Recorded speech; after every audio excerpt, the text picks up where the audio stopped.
Hello everyone, welcome back to Pix Your Tea Astrology. I'm your host Pix, and today I'm going to be diving into the eclipse that's happening on October 14th.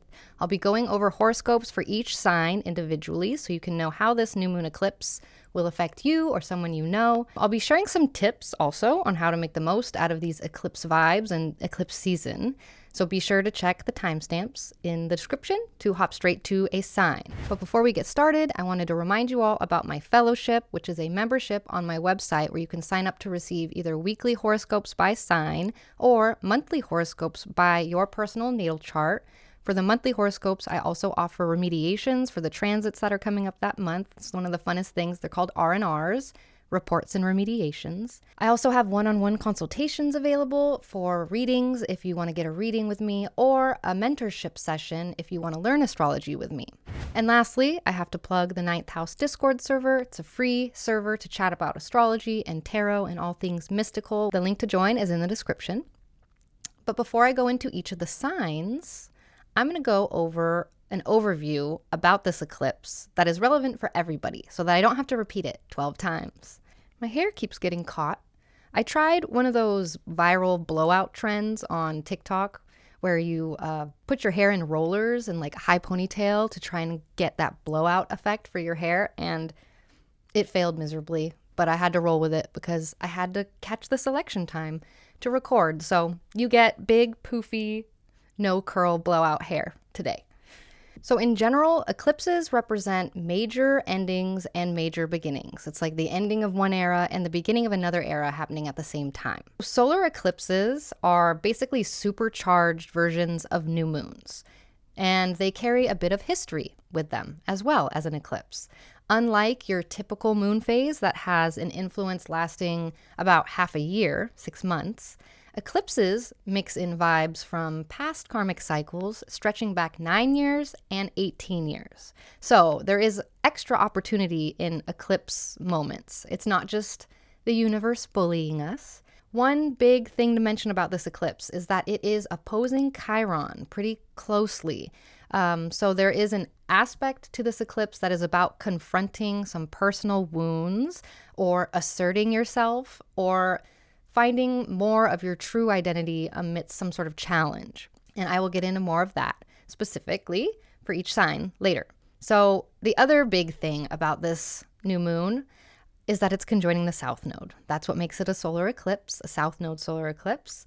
And so the essence of the South Node, I know there's a lot of talk about in modern astrology about going away from your South Node and going towards your North Node. And those are very modern interpretations of the nodes versus, the ancient interpretation or the Vedic interpretation of the nodes. So the South Node, the tail of the dragon, this embodies the journey toward the ethereal and the spiritual. With nodes, you're not necessarily supposed to go towards one or away from the other. It's kind of like this balance, or it's not even a balance. It's just realizing and being okay with going towards one side and towards another side at different time in your life. You kind of swing back and forth between your North Node and your South Node throughout life. And that's okay. You're allowed to swing between them. You don't have to go towards your North Node, and you don't have to delete your South Node. The South Node is more spiritual, whereas the North Node is more material. So the essence of the South Node, it embodies the journey towards ethereal and spiritual. It captures the impulse toward otherworldly experiences, both the urge for escapism and just running away, and a profound connection with the universe. So I'm going to just ditch this material life and just meditate on a mountain for the rest of my life. That's total South Node. So while there is the pull towards escapism through meditation or even drugs for some people, or spiritual bypassing in general, that's total South Node energy. There's also a rich wisdom, though, that is derived from these past experiences that keep us anchored into the transcendent and the spiritual pulse of existence. So it keeps us connected to spirit. And when the South Node, I guess I should say solar eclipses with the South Node specifically in general provide resolution or a benchmark to karmic patterns, and they set foundations for karmic patterns to come as well. They also bring up old patterns in new ways, where you're thinking you're doing something new, but really it's the same old stuff in a new way. Also, the South Node rewards hard work done. So it provides a moment of internalizing wisdom of some kind. It asks, how much have you learned? And can bring some sort of harvesting moment. So it'll give you something, the South Node will give you something new based on work you've put in and reward you. It starts bringing in new results from the new behaviors, the new patterns that you're working on. So another big signature of this eclipse is that Venus is the ruler of the eclipse, and Venus is in Virgo in detriment. And Venus is basically on the last leg of its transformation journey since its beginning of its retrograde journey at the beginning of the summer. Luckily, there is some mutual reception between Venus and its ruler Mercury. Mercury is in Libra, Venus' sign, so we are getting some unseen support with this eclipse. But I have to remind you all, eclipse season is a process. When I was talking about new moons with history behind it, that's because there is history behind it. So it's a process. It's not one and done. It's not done overnight.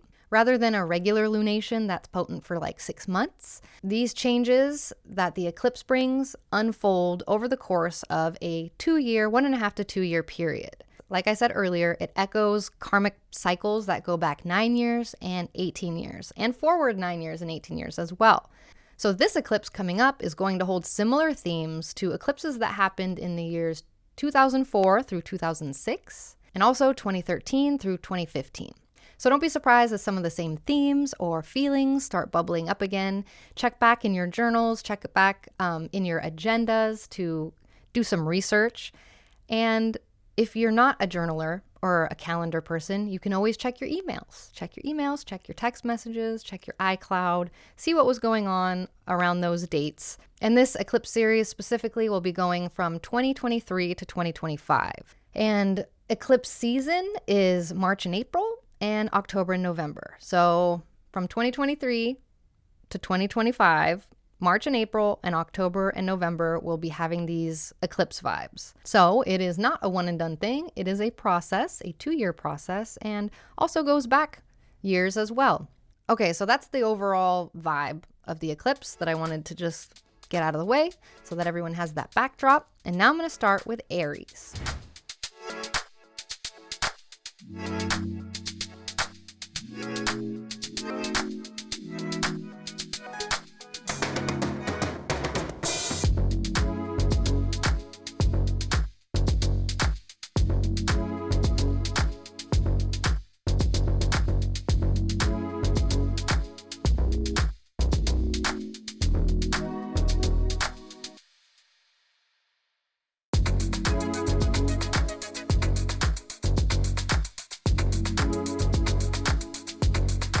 So the new moon solar eclipse at 21 degrees Libra is happening in your 7th house.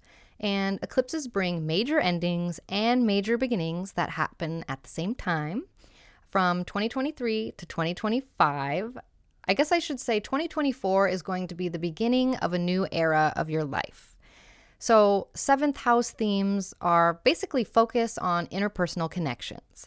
So this eclipse illuminates various relationships in your life, from friendships to marital ties to professional partnerships. There is seeking of balance in relationships and seeking harmony in relationships, and also potential shifts or revelations within partnerships. So again, Venus is the ruler of this eclipse, and Venus is in Virgo in its last leg of its transformation journey since the retrograde early this summer. It's in detriment in your 6th house. So that brings in themes around your routine, your workplace or coworkers. It brings in never-ending to-do list type of energy, or also your health or your pets, or dealings with enemies, possibly enemies. So your day-to-day routines that are influenced by relationships, that might be some sort of theme that comes up with these eclipses. So there's some more emphasis on service in partnerships and in collaborations, seeking harmony within workplace dynamics and health matters, and just your day-to-day routines being influenced by other people in your life. These are some themes that come up because of the ruler of the eclipse. Venus also rules Taurus, which is your second house. So the eclipse might bring up some discussions or changes related to resources or finances or your values in general. Again, eclipse season is a process. This eclipse is going to hold similar themes to the eclipses that happened in 2004 to 2006, as well as 2013 to 2015. So don't be surprised if some of the same feelings or themes are bubbling up again. Check your agenda, check your emails, check your iCloud. You can find different dates. And this eclipse series is going to be going from 2023 to 2025. So this is not a one and done thing. This is the beginning of a new era of your life and the closing of another era at the same time. So what can you expect with all these themes? Some possible themes and effects with this eclipse include some sort of relationship deep dive, maybe taking a hard look at your relationships, thinking about the good, the bad, and everything in between. Another theme could be finding balance, trying to find balance in relationships, feeling a push to get more even-steven with your besties, your family, or even your coworkers. Also, you could be facing some sort of personal battle during this eclipse season. Some sort of old insecurities or doubts about yourself might pop up thanks to Chiron, especially thinking about your place within relationships. Also, deja vu moments. You might try to do something new, but end up realizing that you actually did the same thing that you always do, just with a different hat on. Some sort of work and love life blend is possible. So don't be surprised if your love life and work life starts mixing a little bit more. I recall a friend, an Aries rising, who during the 2013 to 2015 eclipse cycle faced really serious relationship shifts. She realized a bunch of old patterns from both her friendships and her family dynamics. It was not all smooth sailing when she realized this, but when she recognized this and began to address the issues, she really reshaped her approach to boundaries and connecting with people. It was a really healing time. It was like healing codependency for her. Other themes, health checks. So realizing that feeling good in your skin and taking care of yourself might tie into feeling good in relationships with other people. Maybe working out with somebody or sharing a self-care journey with somebody. Also, money talks could be a theme. You and your partner or someone else might be diving deeper into talks about cash, spending, or what you guys value and what you find worthy. There's also some spiritual vibes with this eclipse. You might have some sort of itch to dive into the soul-soothing practices, especially if it helps you bond with somebody. But yeah, get ready for some, oh, that's why that happened, thoughts about old friends or exes, recognizing all the stuff that you've learned about relationships over the years and having kind of a benchmark moment. Work friends, again, the work relationship mixture. Just expect some shifts with who you're vibing with at work, or maybe even how you team up on projects. With that dash of Taurus energy, also the other Venus ruled sign, again, you might be pondering what really matters to you specifically in relationships, like what you prioritize within a relationship and what kind of boundaries you value. And you also might feel the itch to be there more for people, be more of a helper to others, be a helping hand to other people thanks to that sixth house. That's that Venus in Virgo nudging you to step up and be a helper for somebody. And just overall a relationship reset. Once Venus wraps up its journey around November 8th when it enters Libra, you're likely going to see your relationship dynamics in a way more fresh, grounded light. So those are some themes to consider for this eclipse or this eclipse series, but specifically this eclipse. So here are some tips for dealing with the eclipse. Think of this eclipse as a relationship tune-up opportunity. So there's a lot of relationship energy happening with this eclipse. And this is an ideal eclipse to evaluate and think things through with relationships. Rather than acting on impulse in your relationships, let energy settle a bit and approach relationship matters with clarity, because eclipse energy is pretty wonky. This is also a good eclipse for you to work on healthy boundaries. Like, given the intense vibes of an eclipse, be sure that you are protecting your energy. Your well-being comes first, because you're pretty much useless if you're not feeling well. Another helpful tip would be to grab a journal or a piece of paper and write down any patterns or recurring feelings you're noticing coming up in your relationships or relationship dynamics right now, be it with a lover, a friend, a family member. By seeing it written out on paper, you might spot some sort of trend or gain clarity on something that might have been confusing. Remember to stay grounded and expect wonkiness throughout October. Eclipse energies are known for being pretty wonky, so don't be too thrown if things are feeling like things are a tad up in the air. Engage in whatever grounding activities that resonate with you, meditation, just going on a walk around the block, and remind yourself that eclipse season is just a passing phase where things are kind of up in the air. My last tip is that I advise a ritual caution. So heads up for the spiritually adventurous. Unless you are well versed in chaos magic, I do not recommend you light any candles or do any sort of new moon ritual or eclipse ritual. Do not charge your crystals or any water. You don't want this energy. Because eclipses are very unpredictable. You can't really guide where the energy goes. So it's best to just tread cautiously. You know what? I have a bonus tip also. A little ancient wisdom for you. Back in the day, folks believed that eclipses beamed down baleful rays that could bring a dash of bad luck or misfortune through the next year. So it is an old ancient belief, but if you lean towards the superstitious side, you might opt to stay indoors on Saturday. If you do step out, just be conscious of the vibes that the ancients believe you might be soaking up. So, overall, Aries, this eclipse is asking you, how have past relationship patterns influenced your current boundaries and your current approach to connections? That's a big question from this eclipse, and that is what we have. So, how do you feel about this upcoming eclipse? Have you noticed any of these patterns coming up for you? Drop a comment and let's share and learn from each other, help build community. If you enjoyed this video and you want to delve deeper into astrology with me, remember I have my fellowship that offers horoscopes. I'm also available for one-on-one consultations, either readings or mentorship. And of course, there is the free 9th House Discord server to keep the Astro Convo flowing. Thank you, friends. I will see you next time.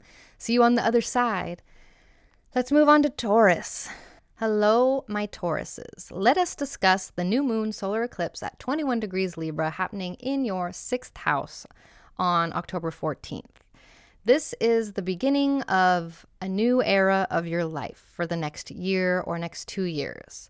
The themes, I guess the 6th house themes bring in focus on your daily routine, your daily work, your daily health. This eclipse highlights aspects within the workplace. It highlights aspects with coworker relationships or people that you hire, and also the nitty-gritty of the day-to-day living. So there is some emphasis on hard work or challenges with juggling tasks and just ensuring your overall wellness. There could be potential shifts or discoveries in the work environment or with personal health routines that you have. So that's the 6th house eclipse energy.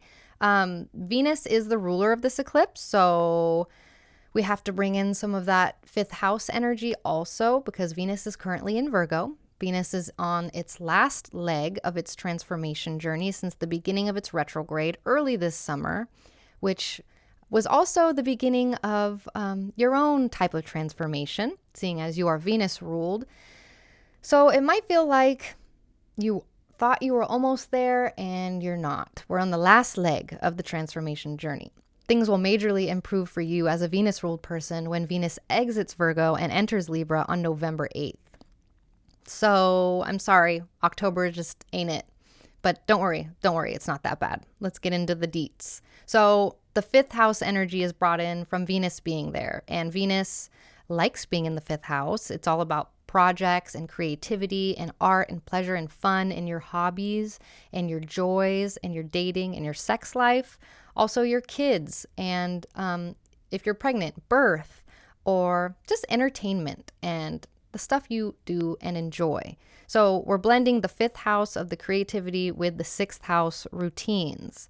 That means that over the course of the next 2 years, you're going to learn how to make daily tasks more fun, or you're going to learn how to add creative breaks or some sort of break in your routine that brings you more joy. Consider turning hobbies into daily habits or side gigs with this eclipse, with this blend. Balancing work and play is important, and the universe is asking you to infuse daily routines with leisure and joy and pleasure. Venus is also, like I said earlier, your first house ruler. It's your chart ruler. So overall, this eclipse might bring up discussions or changes related to your identity, your physical appearance, or how you present yourself to the world, or how you communicate with other people. So eclipse season is a process. This eclipse coming up will hold similar themes to the eclipses that happened in 2004 to 2006, as well as 2013 to 2015. So don't be surprised if some of the same themes or feelings from then come bubbling up again. If you don't remember, what was going on during those years, check back in your calendars, your journals. If you're not a person who logs your activities, check your email, check your iCloud, check your photo storage on your phone, and look at what was happening during those dates, or those years, I should say, between 2004 to 2006 and 2013 to 2015. And this eclipse series that is similar to those will be happening between 2023 and 2025. Before I get into what you can expect from this eclipse, I want to tell you about my Taurus rising friend who told me this story from the 2013-2015 eclipses that were happening on this axis. He was in this really repetitive job and felt like he was running in circles. The eclipse touched in his sixth house and it lit a spark in him. He began to revisit painting. At first, it was just a fun little escape for him, a bit of that fifth house joy, breaking up his daily grind. But by the time the eclipse vibes settled, he had turned his hobby into more of a side business. He opened up an Etsy, and eventually he wasn't even just making side cash. Like, he made it a whole business and had a whole new zest for life also. It's just wild how life can take us back to our roots like that when we least expect it. But we can expect it during an eclipse. So what's some possible themes and effects for everyone else? Workplace revamp is definitely possible with this eclipse season. Given the emphasis on daily routines, you could definitely see changes at work, or a desire to change jobs or careers or positions altogether. Also, relationship dynamics at work. So colleagues, bosses, clients might come into focus a bit more. Maybe you decide you need to hire more people, or you need to let some people go from your work. So are there balance dynamics happening there? Are you feeling appreciated? Does the work need to be divvied up a little bit more? Also, with this eclipse series, daily health habits, some sort of renewed focus on health and wellness is possible. A start of a new exercise regimen, a start of a new diet. Maybe you used to work out a certain way, and from now on, you're going to start working out a different way. Or maybe just a renewed focus on mental health also. There is, with Venus in the fifth house, there is some creative workflow happening also. There's potential for, again, injecting your daily life with creativity. So maybe adopting some sort of new software at work, or taking on a design project at work, or just finding some sort of more artistic ways to present your work or at work. There is, with the new routines also, we have new beginnings in self-care because Venus rules your first house. So this eclipse might maybe it sparks desire to get a makeover, whether it's physical or just in terms of your personal style in general. Again, past patterns resurfacing is a theme. Recurring challenges, particularly related to your work or your health, may come up, especially from those dates or those years that we mentioned. Maybe there are habits or mindsets that you thought you'd moved past that need another round of addressing. This is also a really good eclipse to explore new hobbies, pick up a new hobby, a new sport, or some sort of new activity that keeps you, maybe keeps you fit, but also helps break up the routine. And also, given the connection to the fifth house, maybe rediscovering childhood joys is possible with this eclipse. It might be more nostalgic, maybe you want to revisit movies or hobbies or activities from your younger days. Those are supported totally also. So I recommend, these are your tips, stay flexible, especially in your daily routine. And I know us fixed rising signs like to have our routine a specific way all the time, but with the eclipse hitting your sixth house of routines, do not be too rigid about sticking to what you have always done. Allow some space for your daily habits and your daily tasks to evolve in different ways. Your interests, your responsibilities shift over the next 2 years, and your day-to-day schedule might need some tweaking also. So stay adaptable to new rhythms and stay open to things that better serve where you're headed or what your goals are. And tip number 2, remember, we are talking about a 2-year transformation ride here. It's not all happening overnight. So give yourself the space to gradually grow, gradually adapt. This isn't a sprint. It's more like a scenic road trip. This month, remember to stay grounded and expect wonkiness. Eclipse energies are known to be wonky, so don't be thrown if things are a tad up in the air. Engage in whatever grounding activities that you resonate with, meditation, going on walks around the block. Remind yourself that October is just a passing phase, an eclipse phase. My last tip is that I advise ritual caution. So heads up for the spiritually adventurous. Unless you are well-versed in chaos magic, I advise you to avoid any eclipse rituals. Don't light a candle. Do not charge your crystals. Do not charge any water.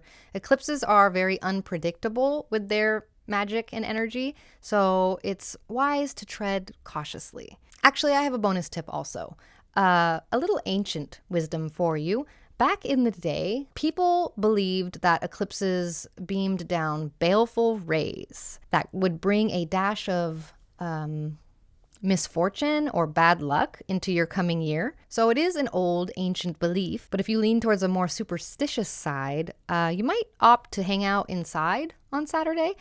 And if you do step outside, just be conscious of the vibes that you may or may not be soaking up. I try and stay inside if I can, but if I can't, it's not the end of the world. It hasn't been yet, at least. So, Taurus, this eclipse is asking you specifically, is the safety that I find in my routine truly serving me? Or is it time to break the mold and redefine what my day-to-day life looks like? And that's what we have, Taurus. How do you feel about the upcoming vibes? Have you noticed any of these patterns before? Drop a comment and let's learn from each other. If you enjoyed this video and you want to delve deeper with me, remember my fellowship offers personalized horoscopes. I am available for one-on-one consultations, either with chart readings or mentorships. And of course, don't forget, you can always join us in the free 9th House Discord server to keep the Astro Convo flowing. So I will see you next time, friends. Good luck. Hello, Geminis. There is a new moon solar eclipse happening for you at 21 degrees Libra in your 5th house. So this is major endings and major beginnings happening at the same time. The 2023, 2024, it's the beginning of a new era in your life. It's the closing of a chapter and the opening of a new chapter. So the 5th house themes are highlighted. That's focus on self-expression and joy. This eclipse highlights creativity, artistic projects, things you do for fun, and just the playful aspects of life. There is emphasis on romantic relationships, dating, and your personal passions. And there may be potential shifts or discoveries on how you approach your creativity, how you approach your love life, how you approach fun, or if you have children or thinking of having kids, there are changes and shifts happening there too, because the fifth house rules anything you birth and create. So Venus is the ruler of this eclipse, and Venus is in Virgo on the last leg of its transformation journey since the beginning of its retrograde at the start of the summer. Venus is in detriment in your fourth house. And the fourth house is about your private life, your home, your family, foundation, your roots, your ancestors, your upbringing, and property or real estate. So this highlights connections with your family members, your living situation, and the emotional base that you operate from. So there's a potential for introspection, revisiting childhood memories, or reevaluating your home environment in general. And Venus also is the ruler of Taurus, so we got to look at your 12th house. And this brings in, maybe the eclipse will stir up some feelings or memories from the past, maybe urging you to find closure or heal old wounds. It could also inspire some sort of deeper understanding of subconscious patterns or dreams or intuitive insights, especially related to your home life or family life. So eclipse season is a process. This eclipse specifically will be holding similar themes to the eclipses that happened between 2004 and 2006 and 2013 to 2015. So don't be surprised if some of the same themes or feelings come bubbling up again from those time periods. If you're not somebody who has a calendar or agenda or journal that you can look back on, don't forget you can check your emails, check the dates or the years in your emails or your iCloud or your photo albums, stuff like that. This eclipse series that is connected to those will be from 2023 to 2025.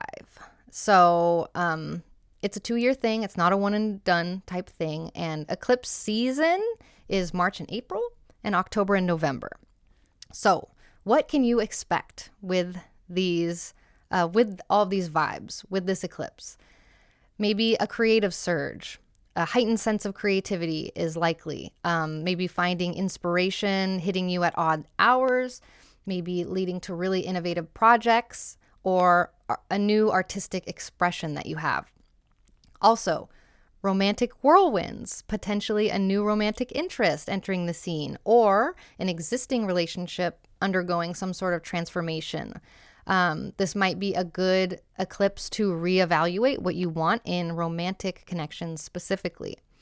Also, kid and family insights. If you have children or if you are planning to, there might be significant milestones or shifts there, as I said earlier. Similarly, ancestral patterns or childhood memories could come to the forefront and influences your interactions with family. Remember, also, the past meeting the present is total eclipse vibe. So remember that hobby that you dropped years ago or the creative project that you abandoned midway. This might be the eclipse that have them make a comeback in a new form, maybe.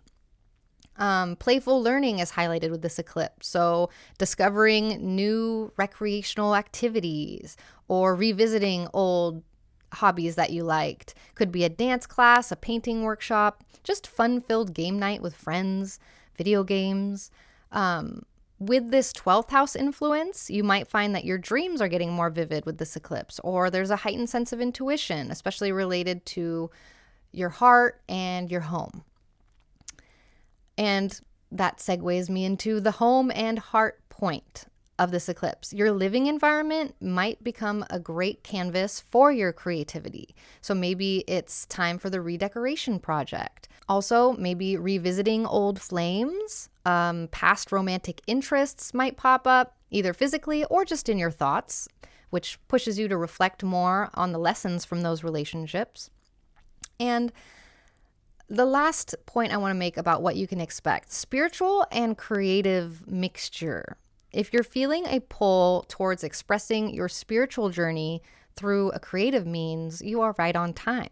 This could be through art, writing, or any form of self-expression, YouTube videos even, vlogging. So I wanted to tell you this story that a Gemini rising wrote in to tell me what happened during the last eclipse cycle in this house in Libra was for this Gemini rising.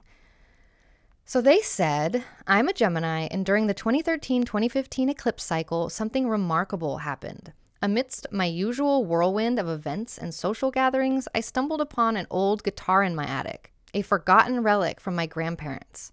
On a whim, I started taking lessons, and it became this deeply personal journey for me. Juggling work, my social life, and this newfound passion was tough, but every tune I strummed made me feel more connected to my roots. By the end of that eclipse phase, I'd penned songs reflecting my family's history and even performed them at a local spot. It wasn't just about the music. It was about reconnecting with parts of me that I didn't know were missing. I loved that story, and I just had to share from a fellow Gemini rising. So, what are the tips that I have for dealing with this eclipse? Number 1, stay open to creative collaborations. So the eclipses are going to be dancing between your 5th house of creativity and your 11th house of community. So this is a prime year or two for blending your unique flair with some sort of group project. Maybe you have a personal project that could benefit from input from a collaboration or a larger community even. Or maybe a group that you're involved with sparks a new passion project for you. Basically, embrace opportunities to shine as an individual, all while celebrating some sort of collective spirit. Number 2, remember that this is a 2-year transformation. This is not all going to happen overnight, so it's a long game. Give yourself some space to eventually grow and adapt. This isn't a sprint, it's more like a scenic road trip. Number 3, remember to stay grounded or try and expect wonkiness for the whole month of October. Eclipse energies are known for making the vibes wonky. It's, ending things and beginning things at the same time. So don't feel thrown or messed up if things feel a tad up in the air for you. Engage in grounding activities when you're feeling wonky, like meditating or going on a walk around the block. Remind yourself that this is just a passing phase. If you're feeling some type of way about it, it will pass. Number 4, do not light a candle. Do not do any magic for this eclipse. Unless you're well-versed in chaos magic, it's best to avoid any type of eclipse rituals in general. Eclipses are very unpredictable with their energy, so it's wise to tread cautiously. I have a bonus tip, number 6. A little ancient wisdom for you. Back in the day, the ancients believed that eclipses beamed down baleful rays that could bring a dash of misfortune or bad luck for your next year. So this is an old ancient belief, but if you lean towards the superstitious side, you might opt to watch from inside.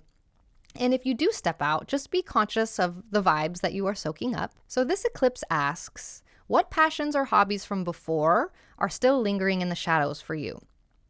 Are there any creative bits of yourself that you've left behind that could now add more zest to your life or even spark new connections? That's what we have, Gemini. So how do you feel about this upcoming eclipse? Have you noticed any of these patterns before? Drop a comment and let's share and learn from each other. And if you enjoyed this video and want to delve deeper into astrology with me, remember Pyx's Fellowship offers personalized horoscopes. Don't forget, I'm available for one-on-one consultations, either astrology readings or astrology mentorship. And of course, you are welcome to join the free 9th House Discord server to keep the Astro Convo flowing. Good luck, friends. I will see you on the other side. Hello, Cancers. So this new moon solar eclipse is happening at 21 degrees Libra, which is your 4th house. So that means you can expect major endings and major beginnings happening at the same time. This year is the initiation of that. But over 2024, you will be seeing the beginning of a new era in your life and the ending of an old era. So the fourth house themes bring in a focus on home, family, and your foundation, your emotional foundation. So this eclipse highlights connections with your family members, your living situation, and the emotional base that you operate from. There's an emphasis on your private life, your roots, and just where you come from. And there could be potential shifts or renovations in your living environment, maybe reevaluating connections you have with family members, or maybe deeper dives into understanding your upbringing and your ancestry.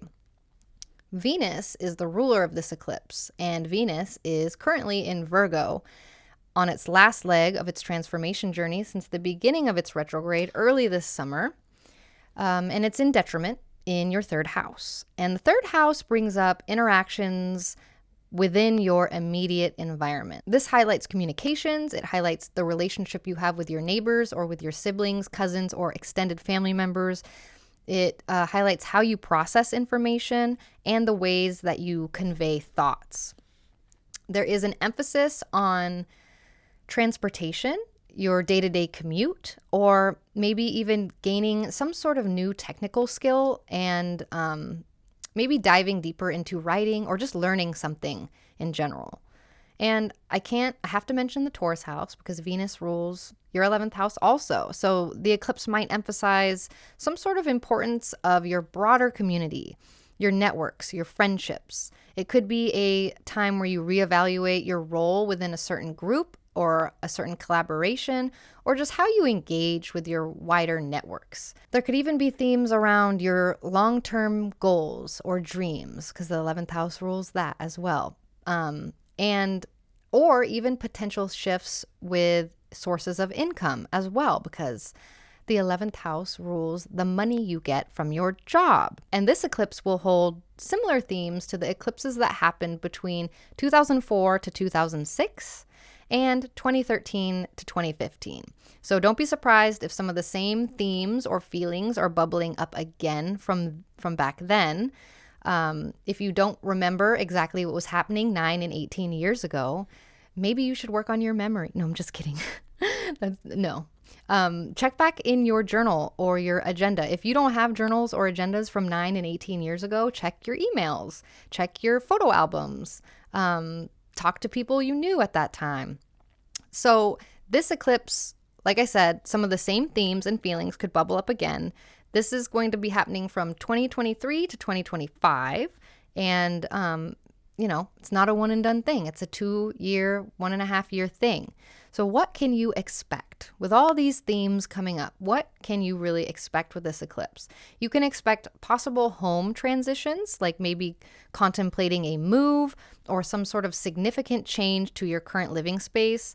Maybe this is spurred by the desire for a fresh start or to just better align with your home and your current needs and your future aspirations. You can also expect possible family dynamics to shift with this eclipse. Relationships with family members, particularly those that you consider pillar relationships in your family, could evolve. There might be some sort of surprising revelation or long-held family secrets that come to light with this eclipse. And this kind of ties into it. Number 3, ancestral connections are highlighted with this eclipse. Maybe a deeper interest in your family tree, maybe a deeper interest in your lineage or your heritage. And this leads you to explore your ancestors' stories or revisit some sort of family tradition. Number 4, reevaluating your personal foundation. So if we're reviewing family stuff, we also have to have, an internal review of your core beliefs and your values that were instilled in you during your upbringing. This is an introspection that might prompt you to either reaffirm those beliefs or set new personal guidelines and letting stuff go. With Venus in the 3rd house, you might find more interactions with neighbors, maybe short trips related to family members, or discussions about family history and just sharing memories coming up. broader community engagement.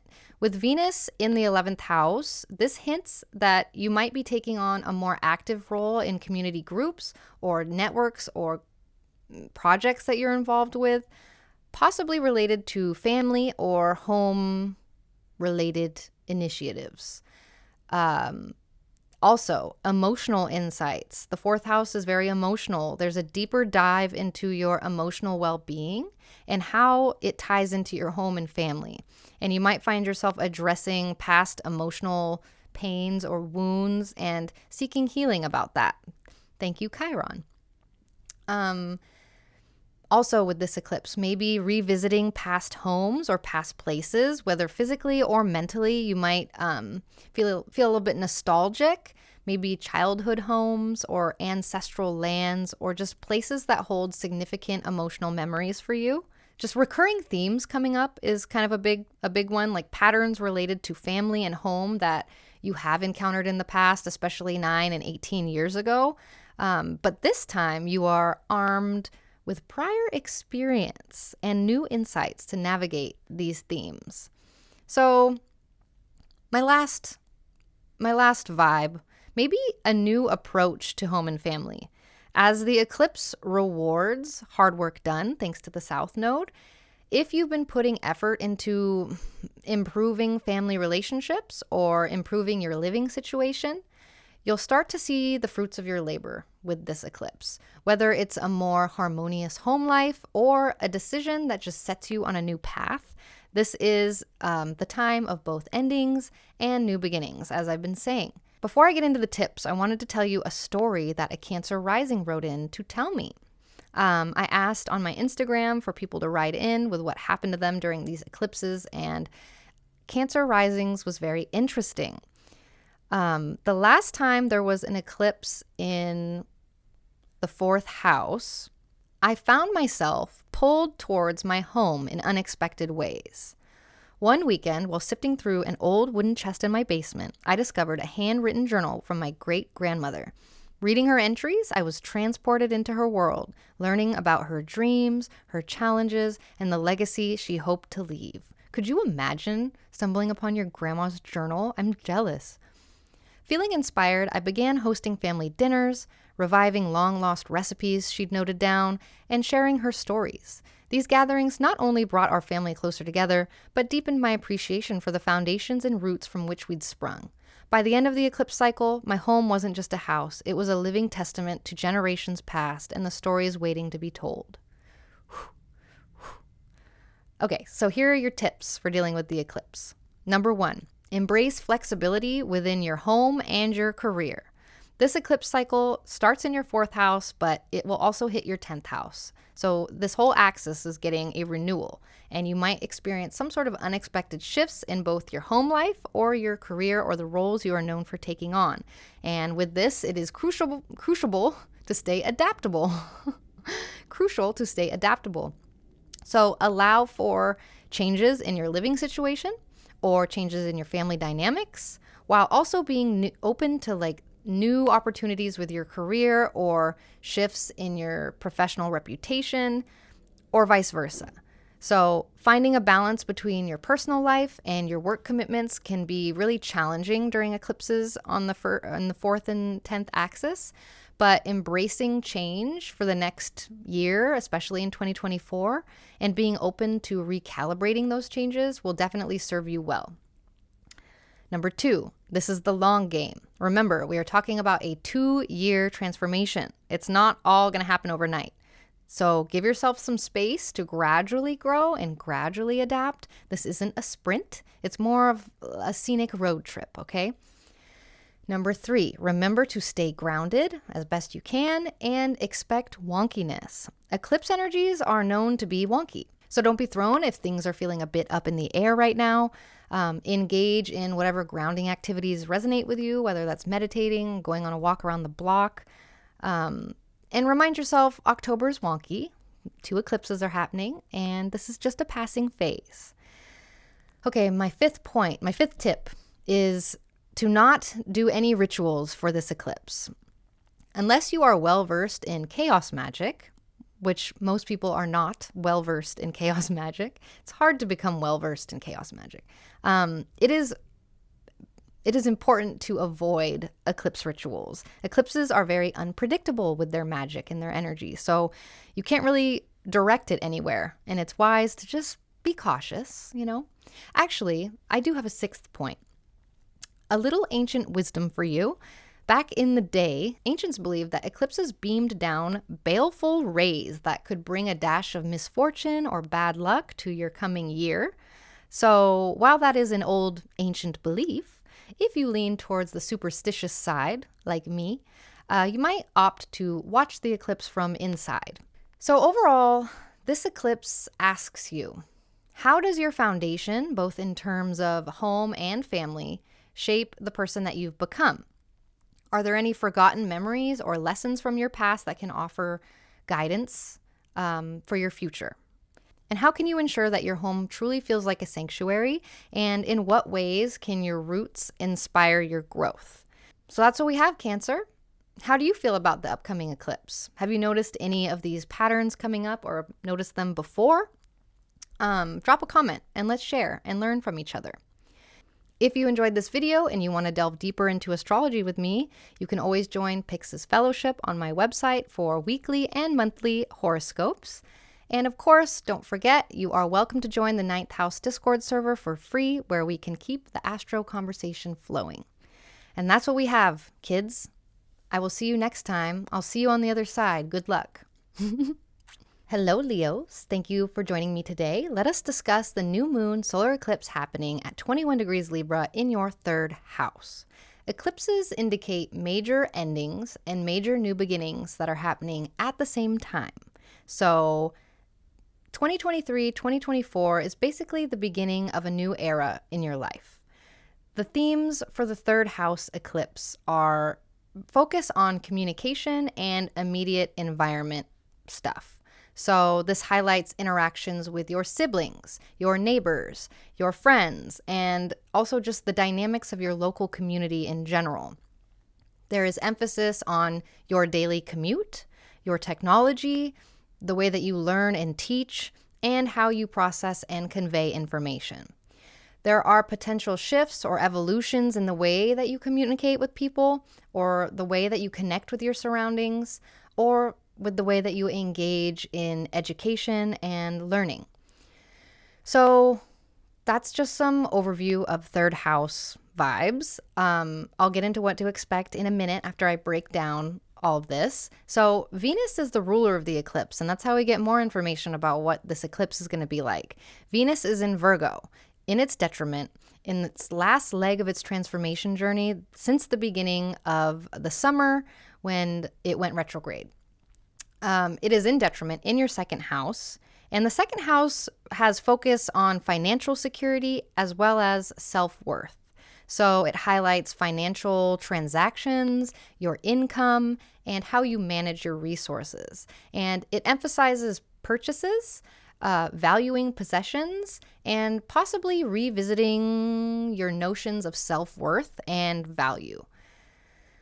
There could also be some potential shifts in your financial strategies and reassessing your budget, or just reevaluating what truly holds value in your life, like I said. I have to mention Taurus, the Taurus house also, because Venus rules Taurus. So Venus rules your 10th house, and that means that the eclipse might highlight changes or evolutions within your career path, or how you are perceived professionally, or your relationship with authority figures or your boss.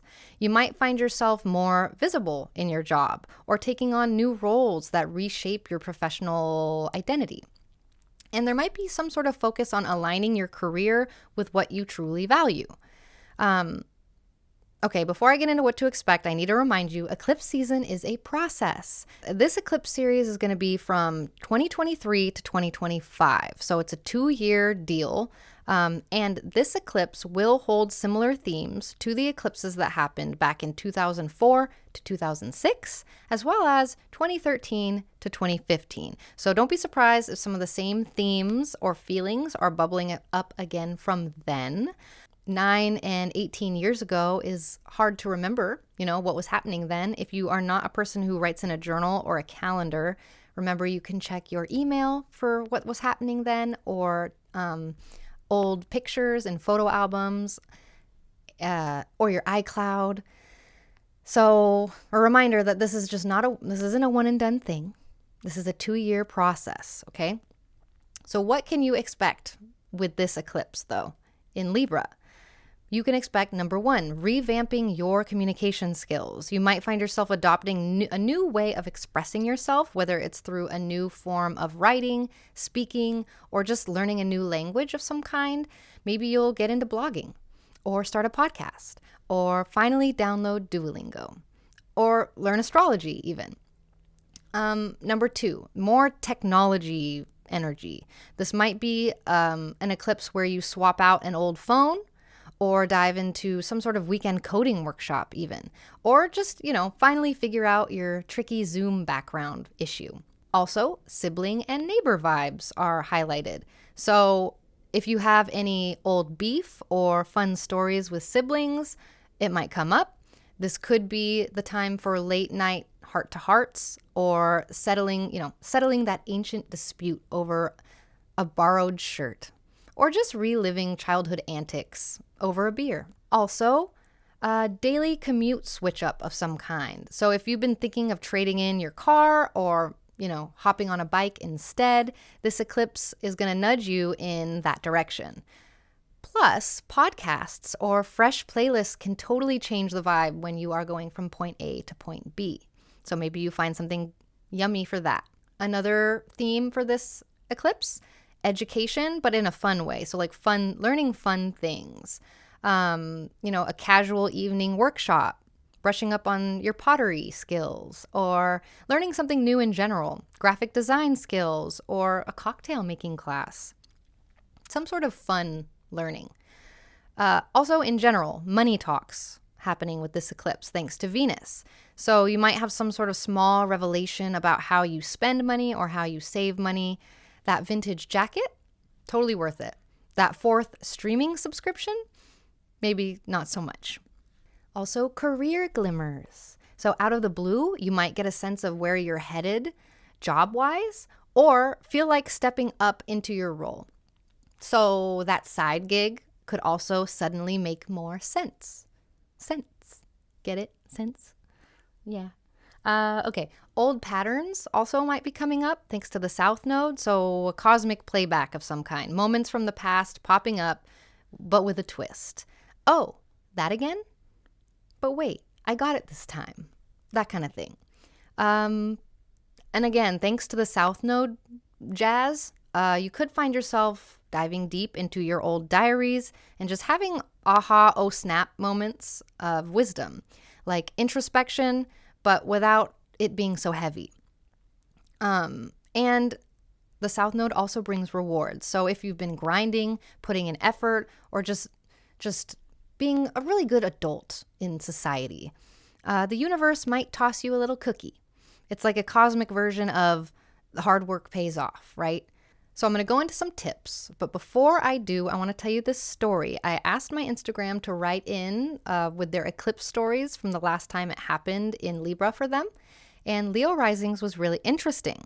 So I'm going to read it to you. Hello, I'm a Leo Rising. The last time an eclipse hit my 3rd house, my relationship with my estranged sister took an unexpected turn. We hadn't spoken in years due to a silly misunderstanding. Out of the blue, she reached out wanting to reconnect. It was during a time I'd been reflecting a lot on family and my communication skills. Our reunion was emotional. We cleared up past miscommunications and became closer than ever. It felt like the universe nudged us both to rebuild that bridge. A happy eclipse story, right? So here are some tips to deal with the eclipse. Number 1, try to be open-minded. I know us fixed risings don't like to be. We like to pretend we're open-minded, but we're like, we'll entertain it, but we're not going to adopt it. You know what I mean? But we're going to try to be open-minded for this eclipse. Eclipses in these houses, they're going to be happening in your 3rd and 9th houses. They emphasize communication, learning, and your perspectives and beliefs. So whether it is a fresh perspective on a sibling or a mind-opening book. Absorb new information without prejudice. It's a period where your beliefs and the ways that you think are undergoing some sort of significant shift. So embrace change and let these transits, let this eclipse broaden your horizon and refine your communication skills. But number 2 of my second tip, it is the long game. Remember, we're talking about a 2-year transformation. It's not all going to happen overnight. So give yourself the space to grow and adapt. It's not a sprint. It's more of like a scenic route. Number 3, remember to stay grounded and expect wonkiness for the whole month of October. Eclipse energies are known to be wonky, and don't be thrown if things feel a tad up in the air right now. Engage in grounding activities like meditating or going on a walk around your block. Remind yourself that this eclipse season is a passing phase if it feels like things are up in the air and confusing right now. Number 4, I advise ritual, or number 5, 4, I don't know. I advise ritual caution though. I do not recommend lighting a candle, charging any crystals or water under this new moon, unless you are very well versed in chaos magic. I would avoid any eclipse rituals. Eclipses are very unpredictable with their energy, so it's really hard to harness that energy and direct it into something. It kind of just does whatever it wants. So tread cautiously. And I do have one more tip, actually. A little ancient wisdom for y'all.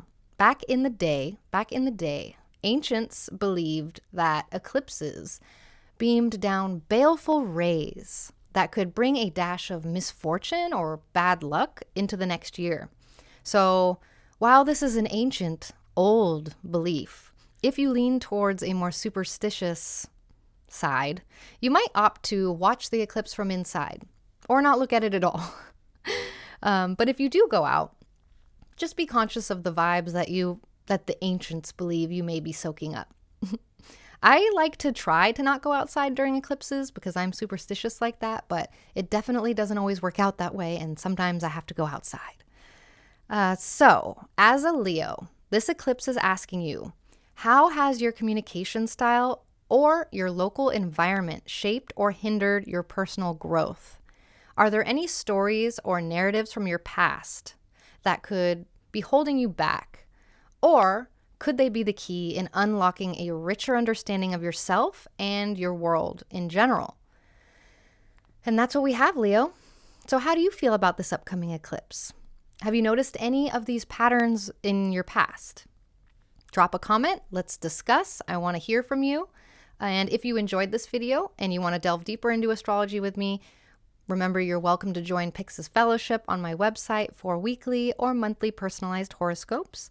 I'm also available for one-on-one consultations, either with astrology readings or astrology mentorships. And of course, you are welcome to join the free 9th House Discord server to keep the astro conversation flowing. That's what we have, friends. Good luck, and I will catch you on the other side. Hello, Virgos.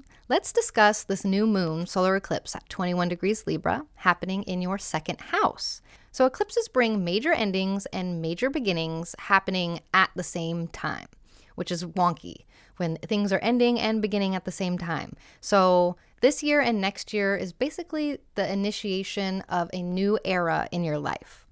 And this eclipse is happening in your 2nd house. So 2nd house themes include focus on resources, material resources, as well as your self-worth. And it highlights financial transactions, your income, and how you manage your resources. There is an emphasis on your personal values, on your possessions, and what you consider essential for your well-being, basically.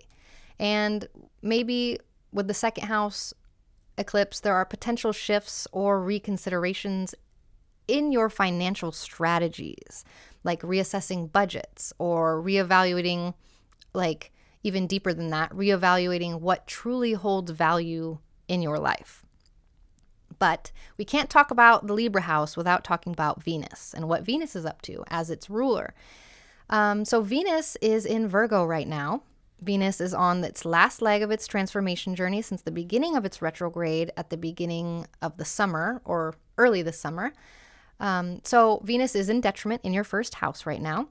And the first house is about your vibe, your appearance, your identity, and it emphasizes your overall energy, your physical appearance, and how you're perceived.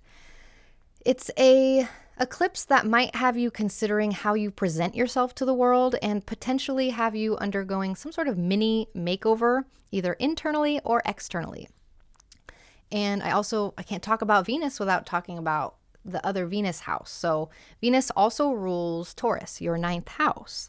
And so this eclipse could amplify your thirst for knowledge, your thirst for adventure.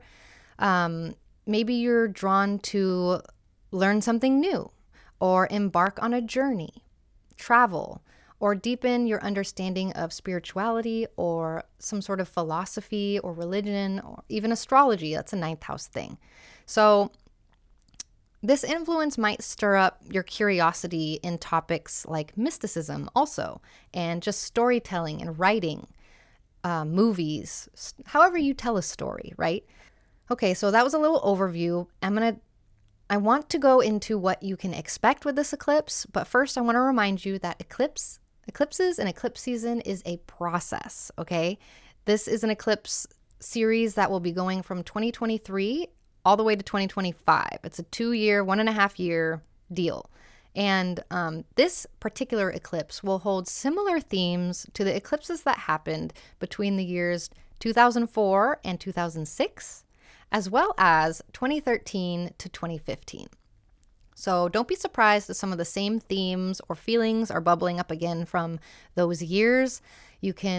If you can't think back and remember what happened 9 and 18 years ago, like me, if you have the memory of a goldfish, go back in your journal, go back in your old agendas, go back in your Google Calendar, your email, your old emails, your iCloud, your old photo albums, and you can see what happened during those years and kind of get an idea. This is not a one and done thing though, a 2-year process, okay? So what can you expect? Some possible themes and effects include financial fluctuations. So expecting some sort of change in your financial situation, maybe an unexpected expense or an unexpected bonus or windfall of some kind. With this is reassessing budgets, might be something that comes up too. Feeling the urge to reevaluate your spending habits and look into new ways to save. Also, surprising self-evaluations, a deeper dive into what you truly value and what truly makes you feel worthy. There's also, because of the second house, I have to mention a possession switch up. So sorting through personal belongings with this eclipse and deciding what's essential. Maybe a garage sale is on the horizon. You can maybe expect an identity refresh with Venus in your first house. So you might experiment with a new look or a new style. Wanderlust is a theme too with this eclipse. A strong desire to explore or dive deep into subjects like philosophy or religion or foreign cultures or astrology, any other language that isn't the language you speak. And traveling, of course, is highlighted. That leads me into the next point, communication with distant places. So like maybe an old friend from abroad reaches out to you or you start learning a new language. Thanks to the South Node part of this eclipse, we can expect old patterns to resurface. So past financial habits or past views on your self-worth might come back around, urging you to address and transform them into more updated and relevant views. You can also expect sudden insights to come up, of course, with eclipses, epiphanies related to spirituality, possibly leading you to explore meditation or retreat of some kind, or just other spiritual practices. Lastly, hard work does pay off, and the South Node wants you to know this. So if you have been putting effort into understanding your self-worth, improving your financial situation, or broadening your horizons in general, expect to see some results and rewards for these things. So I'm going to give you some tips on how to handle this eclipse moving forward. But first, I want to tell you this story. I asked my Instagram to write in and tell me what happened to them for the last eclipse in Libra. And I had a Virgo rising write in and tell a pretty cute story. So I'm going to read it. Hello, during the last eclipse in my second house, it was like a wake-up call. I found myself decluttering, selling off unworn clothes online. With the extra cash, I took a spontaneous weekend course on ancient cultures, connecting with my ninth house love for knowledge. It's wild how that eclipse pushed me to redefine value, both materially and intellectually. I just thought that was too perfect, so I had to share from a fellow Virgo rising. Now I'll get into the tips on how to deal with this eclipse. Number 1, take inventory. So this eclipse series is happening in your 2nd and 8th houses. They happen on an axis. So the financial and emotional fluxes are going to be occurring a bit. It's an ideal eclipse series to review your assets, review your debts, and review your emotional dependencies specifically. Whether it's creating a budget, discussing resources, or reassessing mutual commitments, striving for balance and clarity in both material and emotional investments is the Libra way. So money balances and shifts, and material and emotional debts being worked through with this eclipse is supported. So therapy also, seeing a financial advisor, these are all great. Number 2, the long game, okay? This is a 2-year transformation journey. It's not all going to happen overnight. There's going to be little benchmark moments, and this is one of them. So give yourself some space to eventually grow and adapt. This is not a sprint, it is the scenic route. Number 3, remember to stay grounded and just expect wonky vibes throughout the whole month of October. Hate to bring you that news, but eclipse energies are known for their wonkiness. And don't be thrown if things feel up in the air right now. They are, and they're supposed to be. So it helps to engage in grounding activities like meditation or going on a walk around the block when you're feeling unsettled. And just remind yourself that this is a passing phase. Eclipse season is just that. It's a season and it will pass. I also, what number am I on? Number 4? I advise ritual caution. So do not light a candle for this moon. Do not charge your crystals. Do not charge a glass of water. Do not use this moon for any type of ritual magic, I recommend at least, unless you are well-versed in chaos magic. Eclipses are very unpredictable. The energy is very unpredictable, so you can't really harness it and direct it into things. It kind of does what it wants. So it's wise to tread cautiously there. And my last point is just a little silly thing that I don't want you to take too seriously. A little ancient wisdom for you, though. Back in the day, folks believed, like the ancients believed that eclipses beamed down baleful rays that could bring a dash of misfortune or bad luck for the next year. And while this is an old belief from the ancients, who also didn't know how to wash their hands, if you lean towards a superstitious side, you might want to opt to watch the eclipse from indoors. And if you do step outside, just, be conscious of the vibes that the ancients believe you may be soaking up. All right, so this eclipse for Virgo is asking you to consider this question.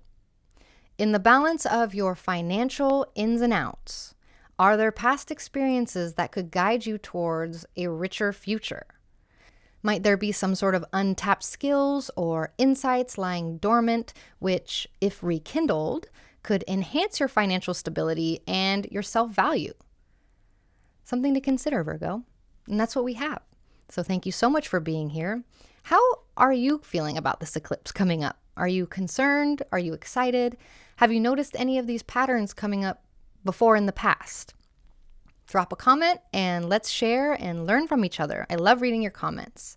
If you enjoyed this video and you want to delve deeper into astrology with me, don't forget you can join Pix's Fellowship for monthly and weekly horoscopes. I'm also available for one-on-one consultations, either with astrology readings or astrology mentorships. And of course, you are welcome to join the free 9th House Discord server to keep the Astro Convo flowing. If you enjoyed this, please don't forget to like and subscribe. Good luck, my friends. I will see you next time. Hello, my Libras. Let us discuss this new moon solar eclipse happening at 21 degrees Libra in your first house, all about you. Eclipses are all about major endings and major new beginnings happening at the same time. 2023 and 2024 is essentially the beginning of a new era in your life. And with a new beginning, there is an ending that happens before that, right? And I'll get into more specifics in a moment. First, let's talk about the first house. So we have the eclipse in your first house. This is about your self-awareness, your identity, how you view the world. It highlights your overall energy, your physical appearance, and how you are perceived by everyone else. There is an emphasis in your approach to the world, in your personal endeavors, and your general vibe. And the first house eclipses bring potential shifts or evolutions in how you present yourself, changes in your appearance, or just a deeper understanding of your personal identity. And I can't talk about Libra, the Libra eclipse, without talking about Venus. So Venus is the ruler of this eclipse. Venus is currently in Virgo and on its last leg of its transformation journey since the beginning of its retrograde early this summer.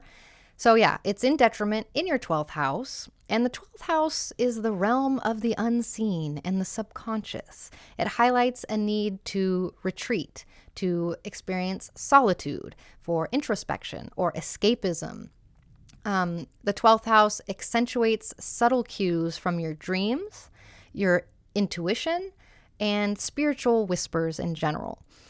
There might be a pull towards diving deeper into spiritual practices, or maybe you sense a nudge to confront buried feelings or buried memories. So there's the 12th house aspect of this. Venus also rules your 8th house. So this eclipse might bring up topics related to your shared resources, maybe financial ties with someone else or others in general, or even just deeper emotional bonds and emotional vulnerabilities. So you might be faced with addressing some sort of joint finance situation. Maybe you're considering therapy for unaddressed trauma, or delving into some sort of transformation, or delving into some sort of transformative aspects in your relationship specifically. There is a chance for deeper intimacy thanks to this, but it is necessary to face and clear any financial and emotional debts with the 8th house being involved. So I'm going to go into more specifics on what you can expect with this eclipse, but before I do, I want to remind you that eclipse season is a process. It is a 1.5 to 2 year process, so it's not one and done. Things aren't just changing all of a sudden, usually. And this eclipse goes from 2023, or this eclipse series goes from 2023 to 2025. This eclipse, and this will hold similar themes to the last eclipses that happened here, which were in between 2004 to 2006, as well as 2013 to 2015. So don't be surprised if some of the same themes are coming up from then. If you don't remember what happened 9 years ago or 18 years ago, remember to check your email or check your photo albums or your iCloud. Scroll back on your Instagram or your Facebook. And I'd say scroll back on your TikTok, but it didn't exist yet. So we got to go back to the old social medias to figure out what was happening back then. But don't be surprised if similar themes or feelings are bubbling up again from those years. Okay. So what can you expect from an eclipse happening in your first house with all of these other aspects going on? A new identity phase. So there might be some sort of overwhelming urge to change how you present yourself to the world, maybe a new wardrobe or a new hairstyle, adopting a new mindset, a new attitude, a whole new you, essentially. There is reflection on self-worth also, maybe some sort of deeper introspection with your values and beliefs and what truly defines you authentically. There could be increased dream activity, which I mentioned earlier, vivid dreams that offer insights into unresolved traumas, unresolved matters, not necessarily traumas, and can even give you hints about future directions. There's also a possibility for deep spiritual exploration. There's a pull towards meditation, spiritual or religious practices, or researching topics to help connect dots between the conscious and the subconscious. There could be, thank you to the 12th house, there could be issues around facing hidden stuff or unseen stuff. So addressing long suppressed emotions or traumas, seeking therapy for them or counseling to work through them, or establishing new patterns that help heal those old patterns as well. But coming up from the depths where you thought they were hidden. There is a spotlight on shared resources, again, with this eclipse, exploring joint finances, investments, or dealing with inheritances are all possible. There's also a more emotional depth in relationships. So exploring new levels of intimacy or navigating complexities with relationships, maybe confronting issues surrounding trust and vulnerability. Also, learning from the past is happening. Thank you, South Node eclipse. Old habits, behaviors, old patterns could resurface, prompting you to reflect and make necessary changes. Thank you. Thank you for that. Recognizing spiritual growth, a benchmark moment too. So acknowledging and appreciating the spiritual lessons you've amassed over the years and understanding that significance and having a benchmark moment, basically. Okay. Lastly, since it's the first house, also, you might experience some sort of sudden insights, revelations, unexpected realizations, and epiphanies about your life path, your purpose, your direction, giving you clarity on the next steps, giving you, again, a benchmark moment. So I'm going to go into some tips now on how to handle the eclipse energy. But before I do, I want to read you this story. So I asked my Instagram to write in with a story about the last time they had an eclipse in Libra. And I had a couple Libra risings write in, and I want to read you this story. During the last eclipse in my first house, something pivotal happened. I got married. I thought I knew myself, but merging my life with someone else's reshaped my identity in ways I hadn't anticipated. From small day-to-day decisions to larger life choices, I began seeing myself not just as an individual, but as part of a duo, for real. It was beautiful, challenging, and an adjustment. As the weeks went by, I embraced this new chapter, understanding that while a part of a partnership, I could still honor my individuality. I love that. That was a perfect eclipse axis thing for the 1st and 7th house. So here are some tips for dealing with the eclipse here. Number 1, we're going to take some time for this weekend to recenter and reconnect, because eclipses on the 1st and 7th house axis, can be a deep dive into the dance between the self and the other, partnerships. So you might find your identity shifting or molding or evolving through interactions with other people specifically. So this is like, intense identity refining stuff happening. So while you're riding this wave, I want you to regularly check in and ask yourself, what have you been learning about yourself? How have your relationships reflected this back to you? It's a prime eclipse to set boundaries, refine boundaries, understand mutual growth together, and just embrace the beautiful complexity of being both an individual and a partner. Balance is key. And sometimes a little soul searching can really help you get to that balance. So something that's a tip. That's my first tip. My second tip is to remember that this is a long game. We are talking about a 2-year transformation of settling here. It's not all happening overnight. So give yourself some space to gradually grow and gradually adapt. It's not a sprint, it's a scenic route, okay? Number 3, remember to stay grounded and expect wonkiness for the whole month of October. Eclipse energies are known for being very wonky, very chaotic, so don't be too thrown if things feel up in the air right now. You can engage in grounding activities like meditating or going on a walk around the block to remind yourself that this wonkiness is just a passing phase. And my next tip is advising ritual caution. So I don't recommend anyone lights a candle, charges their crystals, charges any moon water, none of that. Eclipse energies are known to be very wonky. They are chaos magic.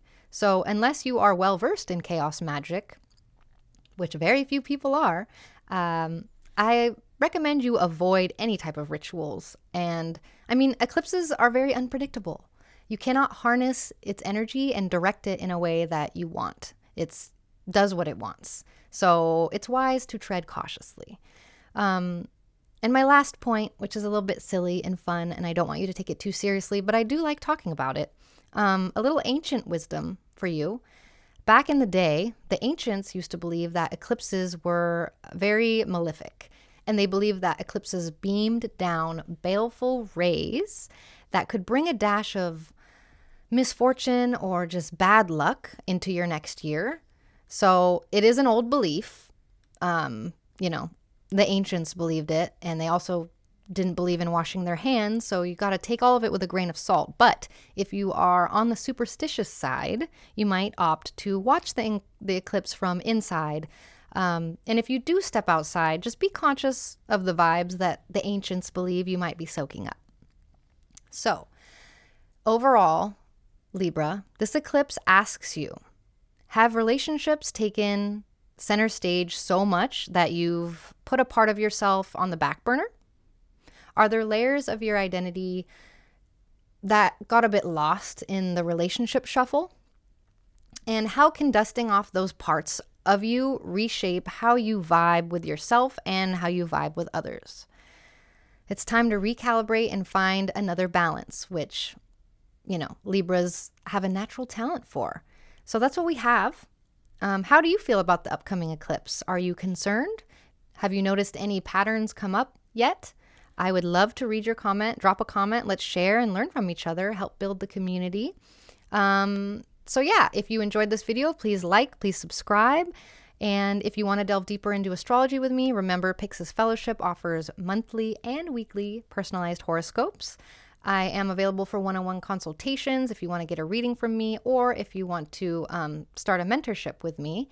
And of course, you can join the free 9th House Discord server to keep the astro conversation flowing.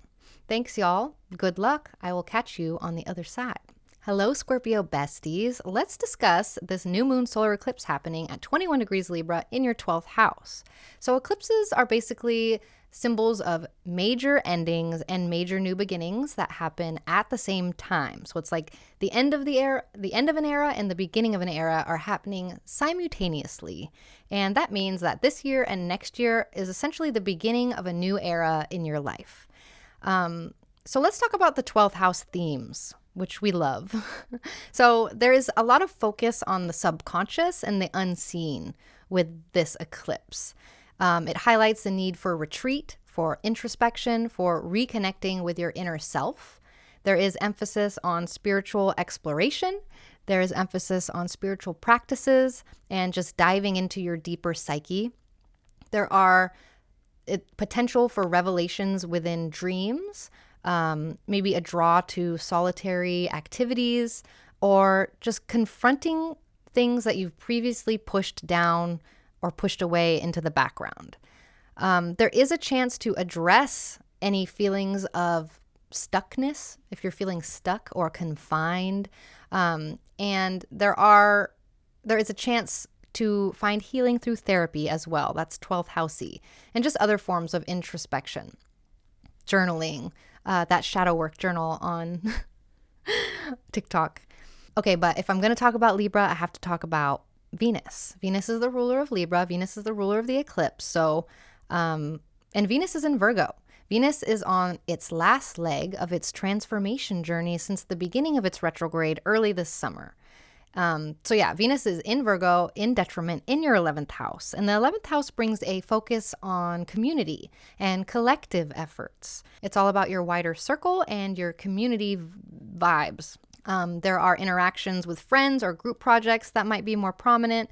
And maybe there's there's an angle that is reevaluating your goals and seeing how they vibe with your friend group or your networks. The 11th house rules your goals. It also rules the money you get from your job. So there could be something around those lines coming up. And you might also be diving into more community-based projects or social causes. And if I'm talking about Venus, I also have to talk about Taurus, right? Venus is the ruler of your 7th house. So this eclipse season, there might be some spotlight on your close relationship dynamics, on those one-on-one bonds, be it friends, partners, business associates, any of that. The dynamics might require some extra attention or just a new era with these topics. You could notice a significant benchmark moment in a relationship, for example. So I'm going to go into more specific things you can expect for this eclipse, but I do want to remind you that eclipse season is a process. This eclipse is a series that goes from 2023 to 2025.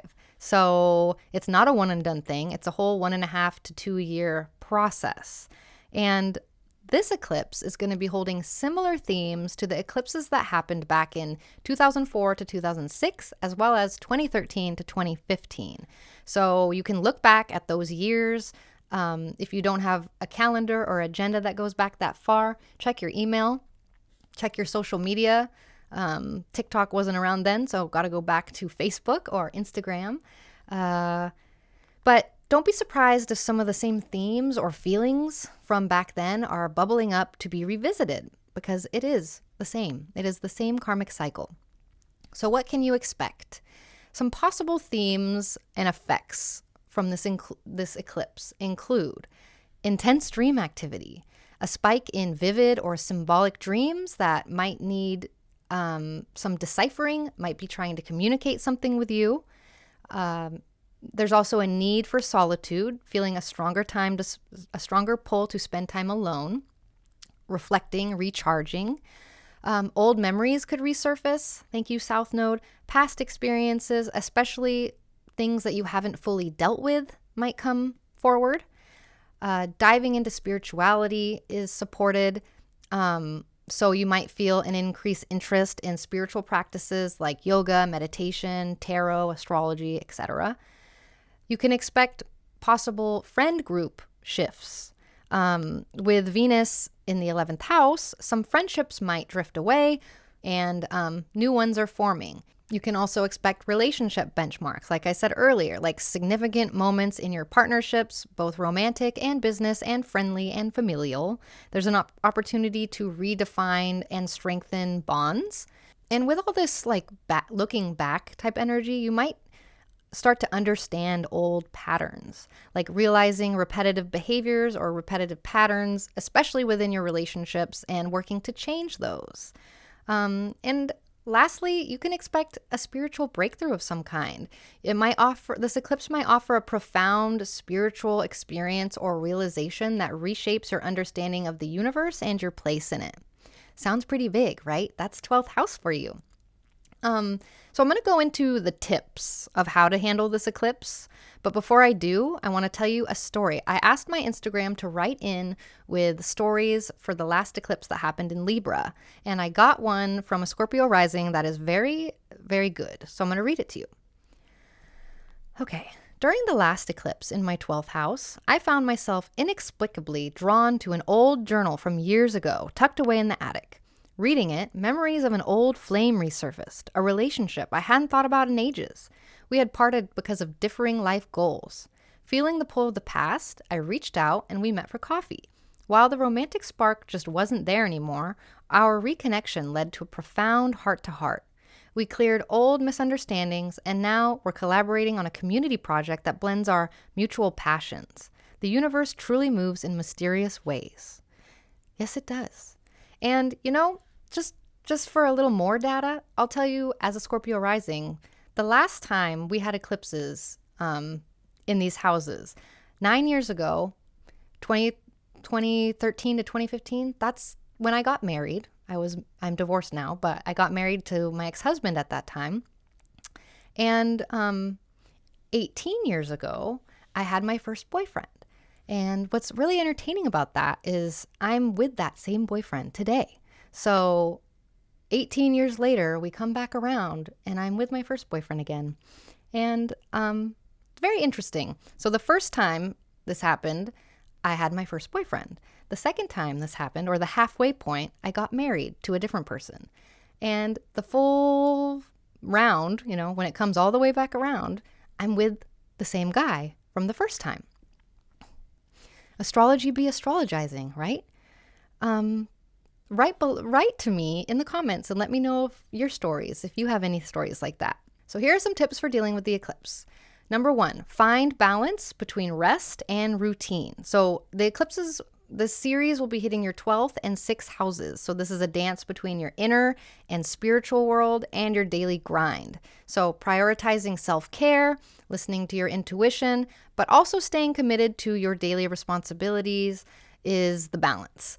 So it's a good year to establish a more solid meditation routine or to learn to take short breaks during work to reconnect with your body and mind.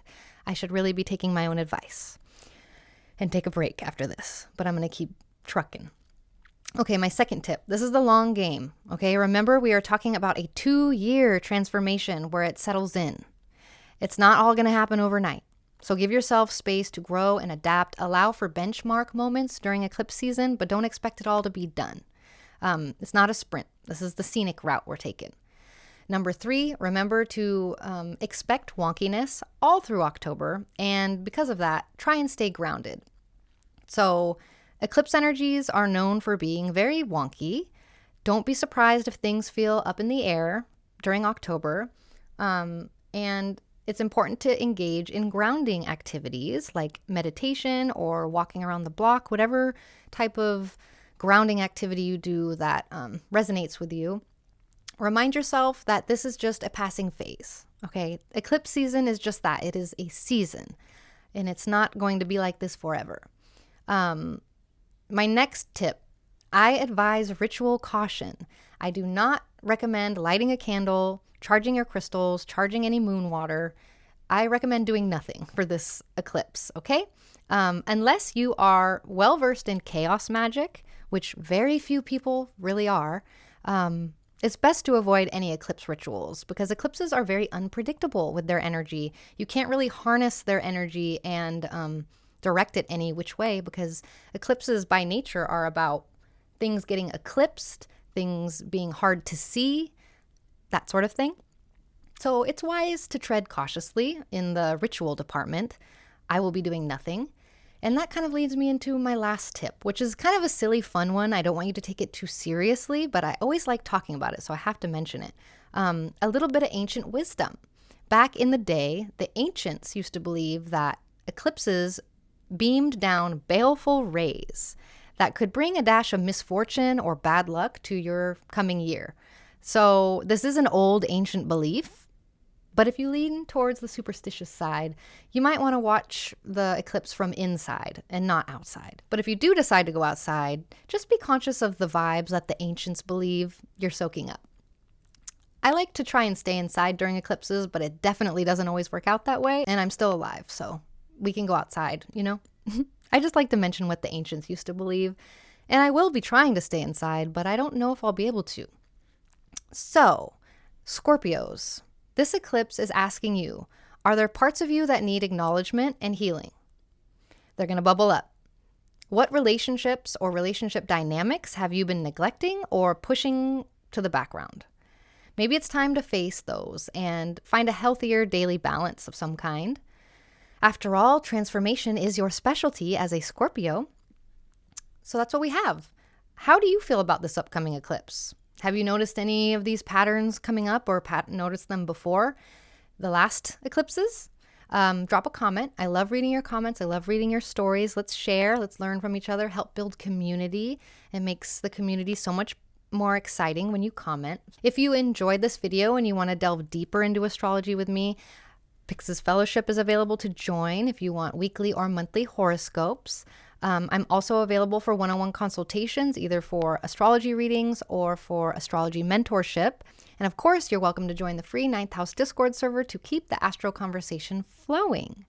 That's what we have, friends. Good luck, and I will catch you on the flip side. Hello, Sagittariuses. Let us discuss this new moon solar eclipse happening at 21 degrees Libra in your 11th house. So eclipses in general they bring major endings and major new beginnings that happen at the same time. So 2023, 2024 is basically the beginning of a new era for you. And for the beginning to begin, we also need there to be an ending, right? So the ending and beginning happening at the same time, kind of interweaving. And so this eclipse is happening in your 11th house, which brings a focus on community and collective efforts. It highlights your involvement with group projects, community causes, or team dynamics. It emphasizes your friendships, your friend groups, your besties, your broader social circle and network, or potential insights or shifts on how you align with certain groups like your friend group or your work group, and also how you contribute to collective causes in general. So I'll talk more about specific examples of what to expect in a minute, but I need to talk about Venus being the ruler of the eclipse because that brings another layer into its meaning. So Venus is currently in Virgo on the last leg of its transformation journey since the beginning of its retrograde early this summer. It is in detriment in your 10th house. And the 10th house is about big career moves. It's about the limelight and the daily grind. It digs into your professional world and your reputation, even outside of your professional title, but also career goals. So eclipse season might shake up your career path a little bit, or have you questioning if you're truly vibing in your current professional image. Maybe a new job offer lands on your desk, or you decide to make some boss moves in your current role, or you're starting to transition to your side hustle becoming more prominent in your life.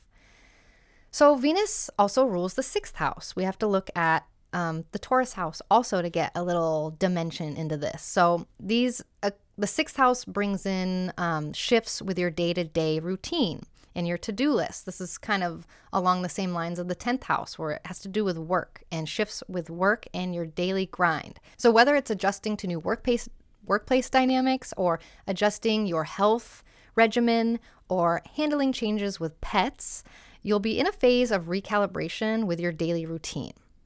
You might also be navigating relationships changing with coworkers specifically. So I'm going to talk about specific examples. But before I do that, I need to remind you that eclipse season is a process, okay? This isn't a normal new moon where it's one and done. This is the long game, okay? This eclipse series will be from 2023 to 2025. So it's a year and a half to 2 years of changes and shifts, of benchmarks of this. What's nice is you can look back to the last time the eclipses happened on this axis to get an idea of what to expect this time. So the last time the eclipses happened on this axis was between the years 2004 to 2006. That was the last time this happened. And then similar themes also in 2013 to 2015. That was the halfway point, but also holds very similar themes. So don't be surprised if similar themes from then are popping up. I know it was a long time ago. It's hard to remember what was happening that long ago. If you don't have an agenda or a calendar that goes back that far, remember you can check your emails. You can check your social media. I know TikTok wasn't around yet, but Instagram was around and Facebook was around for some of those. So also photo albums are a good one to look at too. But yeah, don't be surprised if the same themes or feelings are bubbling up again from that time. So what can you expect with this eclipse? Some possible themes and effects include a friendship reevaluation or revamp. So you might be experiencing shifts with your friendships, maybe reconnecting with old pals, or outgrowing certain groups is totally common. Networking opportunities are big. So new doors could open up, particularly professional networks. So maybe you're suddenly in the right chat room or chat room. How old am I? Maybe you're suddenly in the right forum or group at the right time. Number 3, you can expect some interest in community projects, possibly. You might feel drawn to spearhead a community initiative or join one that resonates with your beliefs, joining some sort of group or spending more time in groups.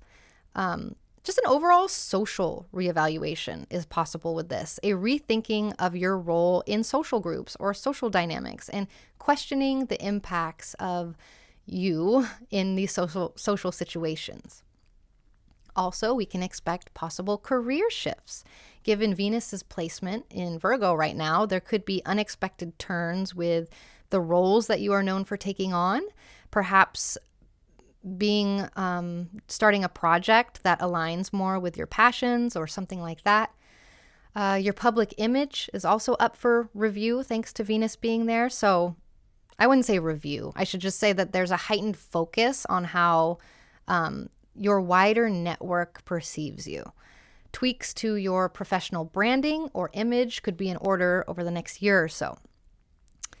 Thanks to the 6th house inclusion, there are possibilities for routine reshuffles. So your daily grind, particularly at work specifically, might face some adjustments. Maybe it's a change in your work hours, the type of tasks you take on, or just the way that you tackle your to-do list in general. Health insights are possible also. There could be some sort of realization you have about a health habit, which urges you to redefine your wellness routine. And thanks to the South Node, this is a South Node eclipse, so past patterns might resurface. So old group dynamics or past collabs might resurface, and this challenges you to approach these past dynamics with a newfound wisdom. We're older, we're wiser now. And lastly, karmic rewards are possible with this South Node eclipse. If you've been putting effort into your community causes, your friendships, your groups, and building authentic connections, this eclipse period might bring some actual recognition and a sense of achievement, like a nod to your hard work and the wisdom that you've garnered. So I'm going to give you some tips for dealing with the eclipse. And before I do, I want to tell you read you a story from another Sag rising who wrote in. I asked my Instagram to write in and tell me what happened to them the last time there was an eclipse in Libra. And this is what the Sag rising had to say. During the last eclipse in my 11th house, my social circle went through a total whirlwind. I joined this environmental group in my city, feeling the urge to do something impactful. Surprisingly, in this group, I reconnected with an old school friend, Max. As we collaborated on community cleanups and green campaigns, I realized how much I had missed having him in my life. But that wasn't the only shakeup. The attention our group gained also unexpectedly landed me a job offer with an eco startup. It's wild. I started this journey aiming to change the community, but ended up reshaping a huge chunk of my own life in the process. Thank you, Dave. I love that. That's a great eclipse story there. See, it doesn't have to be scary, right? Change is scary, not really to Sages though. Okay, so here are the tips we have for dealing with the eclipse. Number 1, stay open to social evolutions. As eclipses shake up your 11th and 5th houses on this axis, remember that friendships and creative style are bound to evolve over the next 2 years, over the next year and a half. So embrace new social connections with people and be open to exploring different hobbies and different recreational stuff than you always have done. So some friendships might deepen and others might drift, which is natural and okay. And they might drift back, you know what I mean, in 9 years. So similarly, your hobbies and your passions might change too. Celebrate the new connections and creative sparks, but also give yourself freedom to let go of what no longer aligns. Also be open to changing your daily life, your daily routine, and the roles you are known for taking on. If you're interested in getting pregnant, this is the Eclipse series that might get you there. So also be aware of that, okay? This is a long game. Remember, we're talking about a 2-year transformation ride here. So it'll take 2 years for all these changes to fully settle down. It's not going to happen overnight. Give yourself space to gradually grow and gradually adapt. It's not a sprint. We're taking the scenic route with eclipse season. My 3rd or 4th tip, expect wonkiness through the whole month of October. Just allow it to be weird and with that, remember to stay grounded. Eclipse energies are known for being very wonky, so don't be thrown if things feel a bit up in the air right now. Engage in grounding activities like meditating or going on a walk around the block, and remind yourself that eclipse season is just that. It is a season and it will pass. I also recommend you do not do any rituals for this eclipse. Unless you are well versed in chaos magic, it's best to avoid any eclipse rituals. Eclipses are very unpredictable with their energy. You can't really harness it and direct it out. So it's definitely wise to tread cautiously. Do not light candles with intention. Do not put out your crystals. Do not put out moon water. Just leave it alone, okay? My last tip is kind of a silly, fun one. Don't take it too seriously, okay? But it is interesting and I like to talk about it. A little ancient wisdom. Back in the day, the ancients believed that eclipses beamed down baleful rays that could bring a dash of misfortune or bad luck into your next year. So while this is an old belief, the ancients also didn't believe in washing their hands, so we have to take it with a grain of salt. But while it is old, if you lean towards a more superstitious vibe like me, you might want to opt to watch from indoors. Watch the eclipse from inside, maybe not outside. And maybe not even watch it at all, if I could be very honest. If you do step outside, just be aware or conscious of the vibes that the ancients believe you might be soaking up. Again, take it with a grain of salt. It's just a fun, silly thing. But yeah. So overall, this eclipse asks you, are there any group ties or past community projects that it's time to release, making room for fresh starts? And as you let go, where can you channel this energy to kickstart new connections or dive into new hobbies and new passions? That's what we have, Sagittarius. Thank you so much for being here. How do you feel about this upcoming eclipse? Are you excited? Are you scared? Have you noticed any of these patterns come up yet? Drop a comment. I love reading your comments and your stories. Let's share. Let's learn from each other. I appreciate any comment to help grow the community. It makes it better for everybody else. So if you enjoyed this video and you want to delve deeper into astrology with me, don't forget you can join Pix's Fellowship for monthly and weekly horoscopes. Also, I'm available for one-on-one consultations, for readings, or for mentorships. And lastly, last but not least, you can join us in the free 9th House Discord server if you want to keep the astro conversation flowing. All right. Good luck, y'all. I'll catch you on the flip side. Hello, Capricorn besties. Let us discuss this new moon solar eclipse at 21 degrees Libra happening in your 10th house. Eclipses are all about major endings and major new beginnings that are happening at the same time. So basically, 2023 and 2024 is the beginning of a new era in your life. And with the beginning of a new era, something has to end first, right? So that's why it's the beginning and the ending at the same time. So you'll be feeling both themes where things are ending and beginning. It's wonky, right? So let's talk about the 10th house, because the eclipse is happening in your 10th house.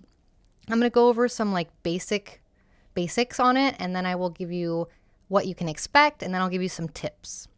So the 10th house is all about big career moves. It's about the limelight. It's about a magnifying glass on life's grand stage. So it delves into your public persona, the roles you are known for taking on, the roles you're recognized for, both in career and just in your general personal life. There are significant reflections on how you are perceived, as well as a potential reinvention of your public image in general. And also recalibrating the roles you take on in all the aspects of your life. A recalibration happening. Venus is the ruler of this eclipse, and Venus is in Virgo, on the last leg of its transformation journey since the beginning of its retrograde early this summer, in its detriment, in your 9th house. So the 9th house brings up themes around expanding your horizons and broadening your perspectives. It puts a spotlight on your thirst for knowledge. It puts a spotlight on travel and adventure, or delving deep into philosophical discussions. You might also notice yourself being more drawn to spiritual practices, considering higher education, studying, going to school for something, focusing more on that, planning long distance journeys. It's an eclipse period that can rekindle an interest in mysticism, astrology, or just a particular story or storytelling that is close to your heart. Venus also rules your fifth house, so this brings in some fifth house themes as well. So the eclipse can amplify your creative pulse, pushing you to revisit or start artistic projects. Maybe there is a return to a past hobby or some sort of just renewed enthusiasm in your dating life. It's a time where play, pleasure, and maybe matters related to children or births might take center stage, and probably in unexpected ways. So before I get into more, I want to remind you all that eclipse season is a process. This eclipse series happens between 2023 and 2025. So we got a year and a half, 2 years of this transformation, of this process. It's not a one and done thing. It's like a series of benchmarks, essentially. Each eclipse is like a benchmark in this era of transformation. So what's interesting is that this eclipse this same exact eclipses happened back in 2004 to 2006, as well as 2013 to 2015. That's the eclipses, or the nodes were in the same sign. So we're having the same eclipses as that happened in those years. So don't be surprised if some of the same themes or feelings are bubbling up again.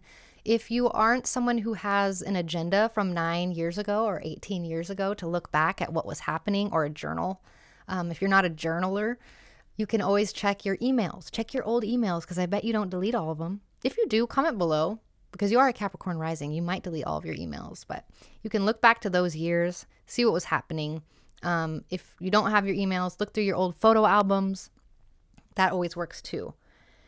So yeah, same themes from those years. And looking back at those years can help you get an idea of what to expect for the next year and a half. But I have a list for you of things that you might be able to expect too. So some possible themes include a career milestone. You might achieve some sort of major career milestone or be presented with a new job opportunity that aligns more with your evolved self. Also, public perception shift for you. People's perception of you might transform, and they might now see you in a new light for some reason, maybe because of a role you've recently taken on or an accomplishment that you've made public. Reassessing your roles is also a theme. So contemplating the various roles you play in both your professional and personal spheres, potentially shedding old roles that no longer serve or align with your values and aspirations. A newfound visibility is possible. You might suddenly find yourself in the spotlight of some kind, getting attention or recognition for something unexpected. Educational pursuits are also highlighted with Venus in the 9th, so you might decide to further your education or further your training to better your career prospects, or go on a journey, an adventure that offers some sort of enriching, mind-opening experience. Exploring spirituality is also supported. There's a deeper exploration of spiritual topics or philosophies that could influence your career or influence your public roles, making you integrate these insights into your professional life specifically. You could also experience a creative surge of some kind because of the influence from the fifth house. The fifth house might prompt you to incorporate more creativity into your job or into your public endeavors or the roles you take on. This could be a project, this could be a new approach, or even just a side gig that's more passion-oriented. Also, thanks to the South Node, revisiting old patterns is possible. The influence of the South Node might bring back old work habits or old professional dynamics for reevaluation. This is your chance to identify and break free from any recurring patterns that hinders your progress professionally and with your job and with your career. There is some sort of wisdom harvest that's available. All the hard work and the effort that you've put into your professional and your personal growth over the years will possibly start to yield actual tangible results. There's a sense of achievement that's possible and a realization of how far you've come and how far you've truly grown since 9 years ago and 18 years ago. And lastly, you can expect to realign your ambitions on some level.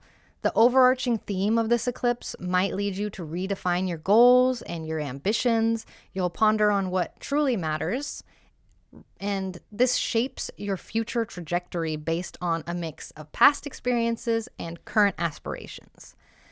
I have a few tips also for the eclipse, but also, before I do that, I asked Instagram users to write in with a story about the last time an eclipse happened in Libra for them. And a Capricorn rising wrote in, and I have to read it to you because it's too good. So during the last eclipse in my 10th house, I found myself abruptly thrust into the limelight at work. I'd been toying with a side project, merging my newfound spiritual practices from a recent 9th house inspired pilgrimage with our company's core values.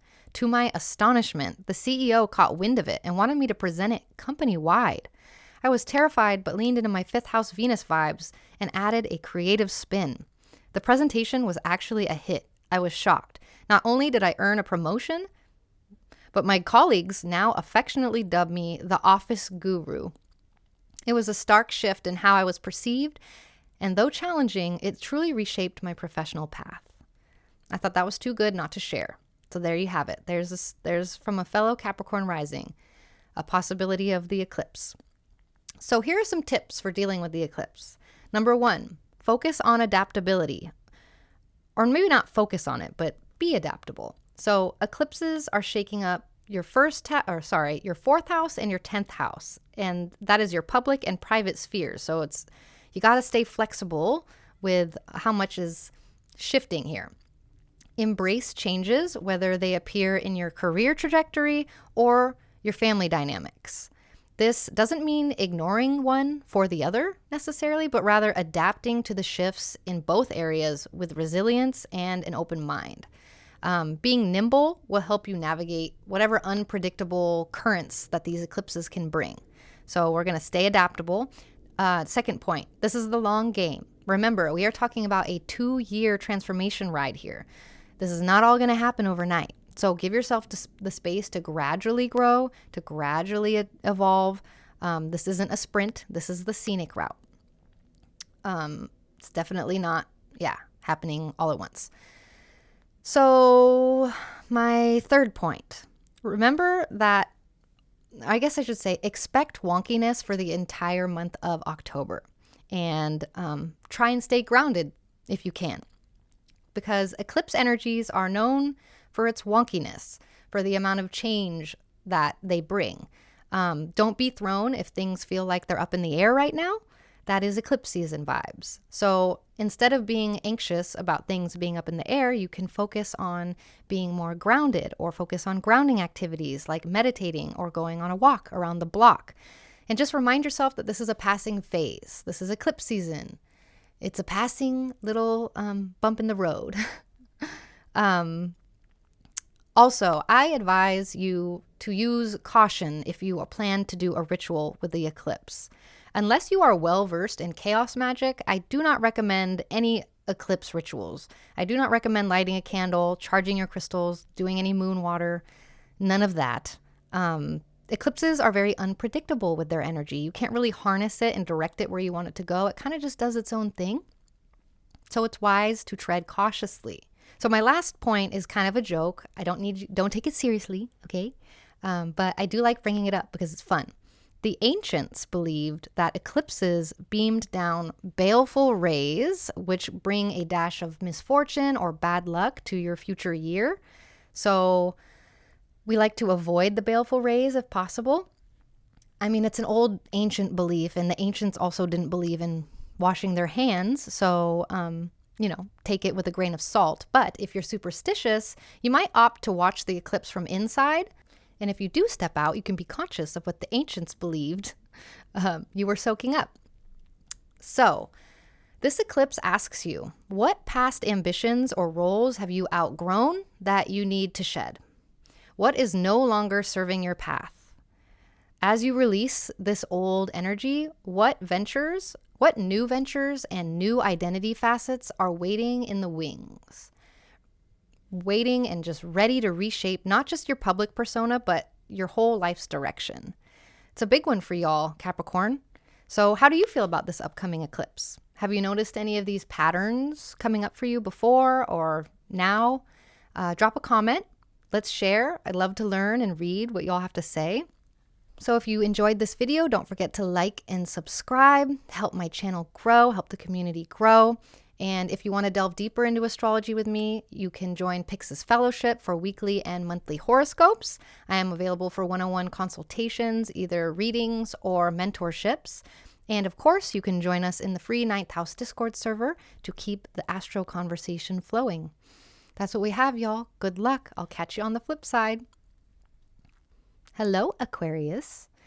Let's talk about this new moon solar eclipse happening at 21 degrees Libra in your 9th house.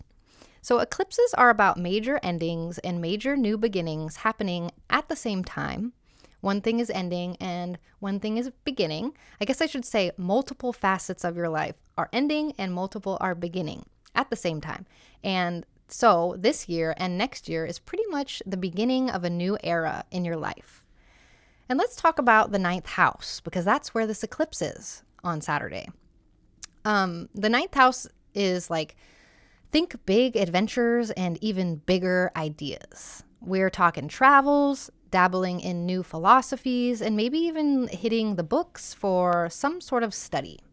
So it highlights journeys, both physical and mental journeys. So that could mean literal travel, or it could mean doing mushrooms. It could mean reading a really cool book that took you somewhere wild in your imagination. Also, exposure to new cultures and academic pursuits in general. If you have the travel bug, this is the nudge to take or book that trip, or maybe you are diving into a brand new course or a new workshop, which is broadening that already impressive brain of yours. Shifting beliefs is possible too. New learning opportunities, getting that aha moment about some sort of spiritual practice you left behind maybe. So, also, I need to mention that Venus is the ruler of this eclipse. So we gotta get that layer in too. Venus is in Virgo on the last leg of its transformation journey since the beginning of its retrograde early this summer. Venus is in detriment in your 8th house right now. The 8th house rules mergers of all kinds, from finances to deep emotional bonds. It highlights shared resources, joint ventures, how you manage debts or loans. It digs into emotional terrains, from confronting trauma to navigating some sort of period of transformation. And it might bring issues to the forefront related to mental health, potentially pushing you to consider therapy, find a new therapist, or just address anxieties and your mental health in general.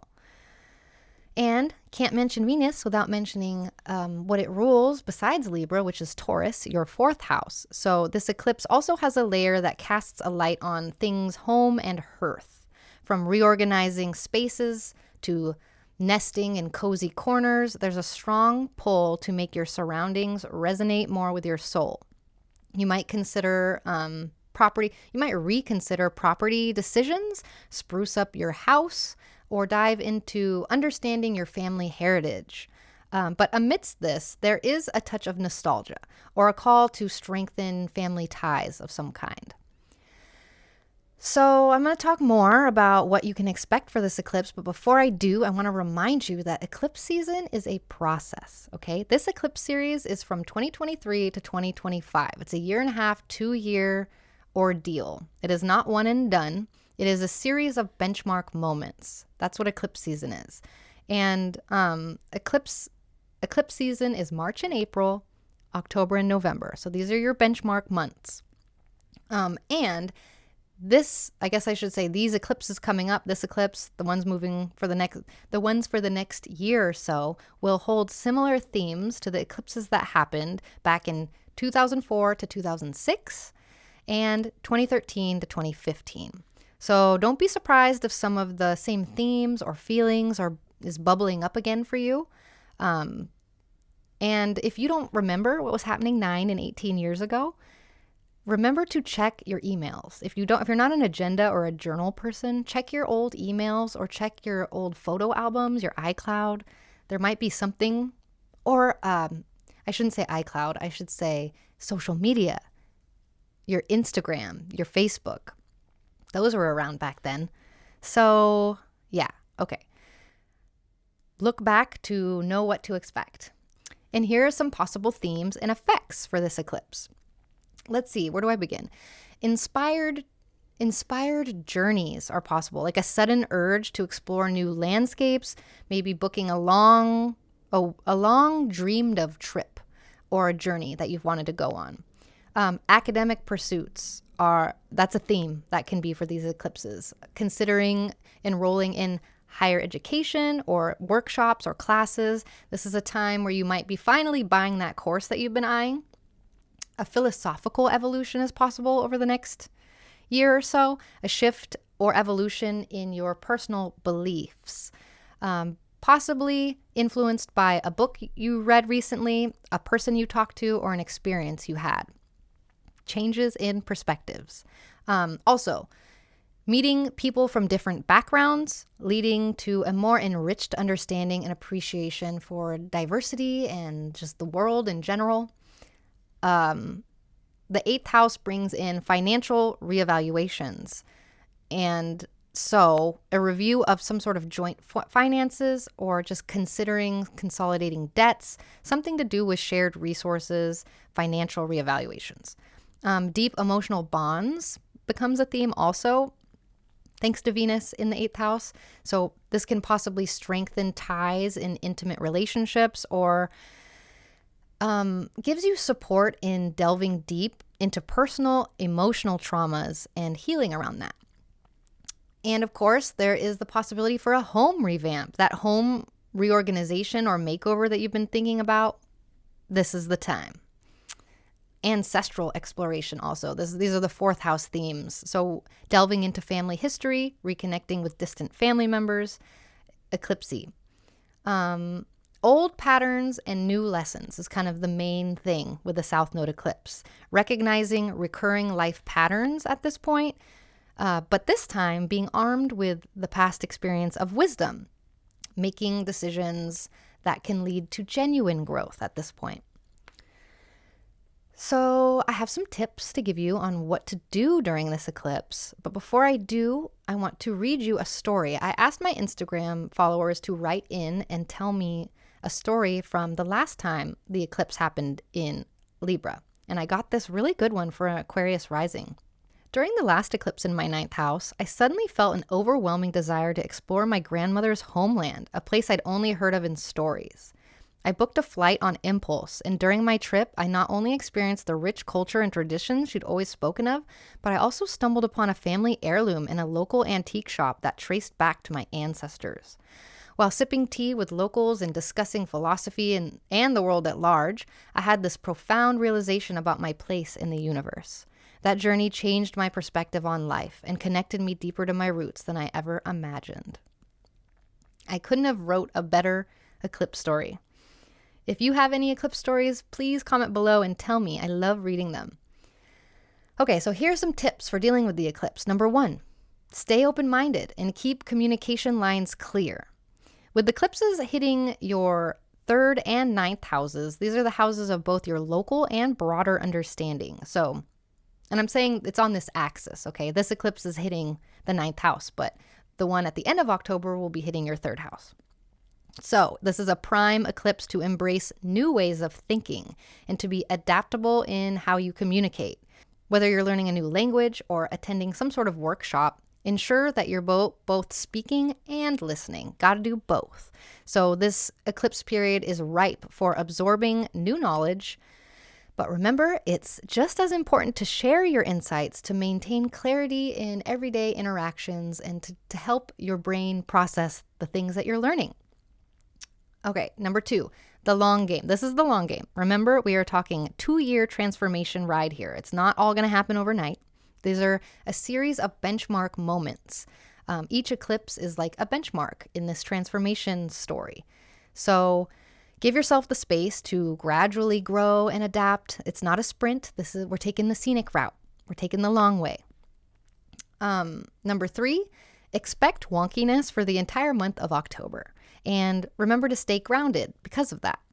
Eclipse energies are known to be a bit wonky. They are what brings change to our lives. So don't be thrown or feel a certain way about everything feeling up in the air, because they're allowed to be up in the air right now.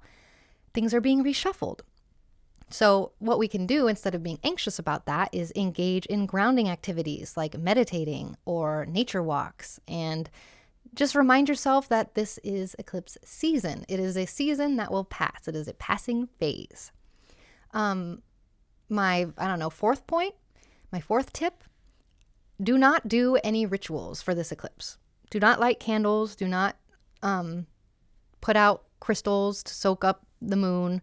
Do not do moon water. I do not recommend. I mean, unless you're very well versed in chaos magic, which most of us are not, it's best to avoid any eclipse rituals. I mean, eclipse energy is extremely unpredictable. You cannot really harness it and direct it. It kind of does its own thing. So it's wise to tread cautiously with any magic that you consider this month. And I do have one last tip, but it's more silly. It's a silly tip, but I like to talk about it, so I'm going to bring it up. A little ancient wisdom for y'all. Back in the day, the ancients believed that eclipses beamed down baleful rays, which bring a dash of bad luck or misfortune for your next year. So if you were to go outside, you would be beamed with these baleful rays, and it would make the rest of your year or the next year a lot harder. So this is an old belief. I mean, the ancients also didn't believe in washing their hands, right? So take everything with a grain of salt. But if you are on the superstitious side, you might opt to watch the eclipse from inside. But if you do decide to step out, just be conscious of the vibes that the ancients believe you might be soaking up.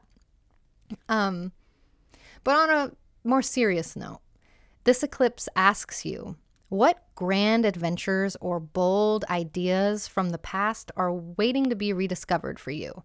Have you set aside any thirst for knowledge or shelved some sort of big questions that could now reinvigorate your worldview? Or maybe introduce you to new circles? So it's time to dust off those books, reconsider that postponed trip, or jump back into that course you left midway. The universe is hinting that there is more to explore. So that's what we have, Aquarius. How do you feel about this upcoming eclipse? Are you scared? Are you excited? What are you expecting? Have you seen any of these patterns come up before? Drop a comment. I'd love to read your stories. Let's share and learn from each other. Help build the community up. Makes the community better for everyone else when you comment. And if you enjoyed this video, please please subscribe. Thank you for your support. If you want to delve deeper into astrology with me, remember Pyx's Fellowship is available. You can sign up on my website to get weekly or monthly horoscopes. I'm also available for one-on-one consultations. Either astrology readings or astrology mentorships is now open on my website. And of course, you are welcome to join the free 9th House Discord server to keep the astro conversation flowing. Thank you so much, y'all. I will see you next time. I'll catch you on the flip side. Hello, Pisces. Let us discuss this new moon solar eclipse happening at 21 degrees Libra in your 8th house. Eclipses in general bring major endings and major new beginnings that happen at the same time, like interwoven. So 2023, 2024 is the beginning of a new era in your life. It's the ending of an old era and the beginning of a new era at the same time. And so this eclipse is in your 8th house, and that brings up themes around mergers of all kinds, from finances to deep emotional bonds. So this highlights shared finances, joint ventures, and navigating the maze of debts or inheritances or loans. There is emphasis on profound emotional connections, also grappling with personal traumas or baggage, and periods of rebirth. There are potential revelations or decisions related to taxes also, or therapy is highlighted too, or tapping into a partner's resources. So this eclipse cycle might draw attention to how you handle financial obligations or embrace mental or psychological healing. So I have to talk about Venus because Venus is the ruler of this eclipse, and Venus is in Virgo on the last leg of its transformation journey since its beginning of its retrograde early this summer.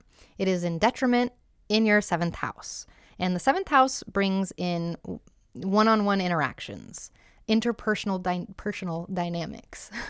It highlights specific interactions, collaborations, partnerships, be it personal or professional, but potential shifts in the dynamics of close relationships, like revisiting commitments or refining balance in your relationship dynamics.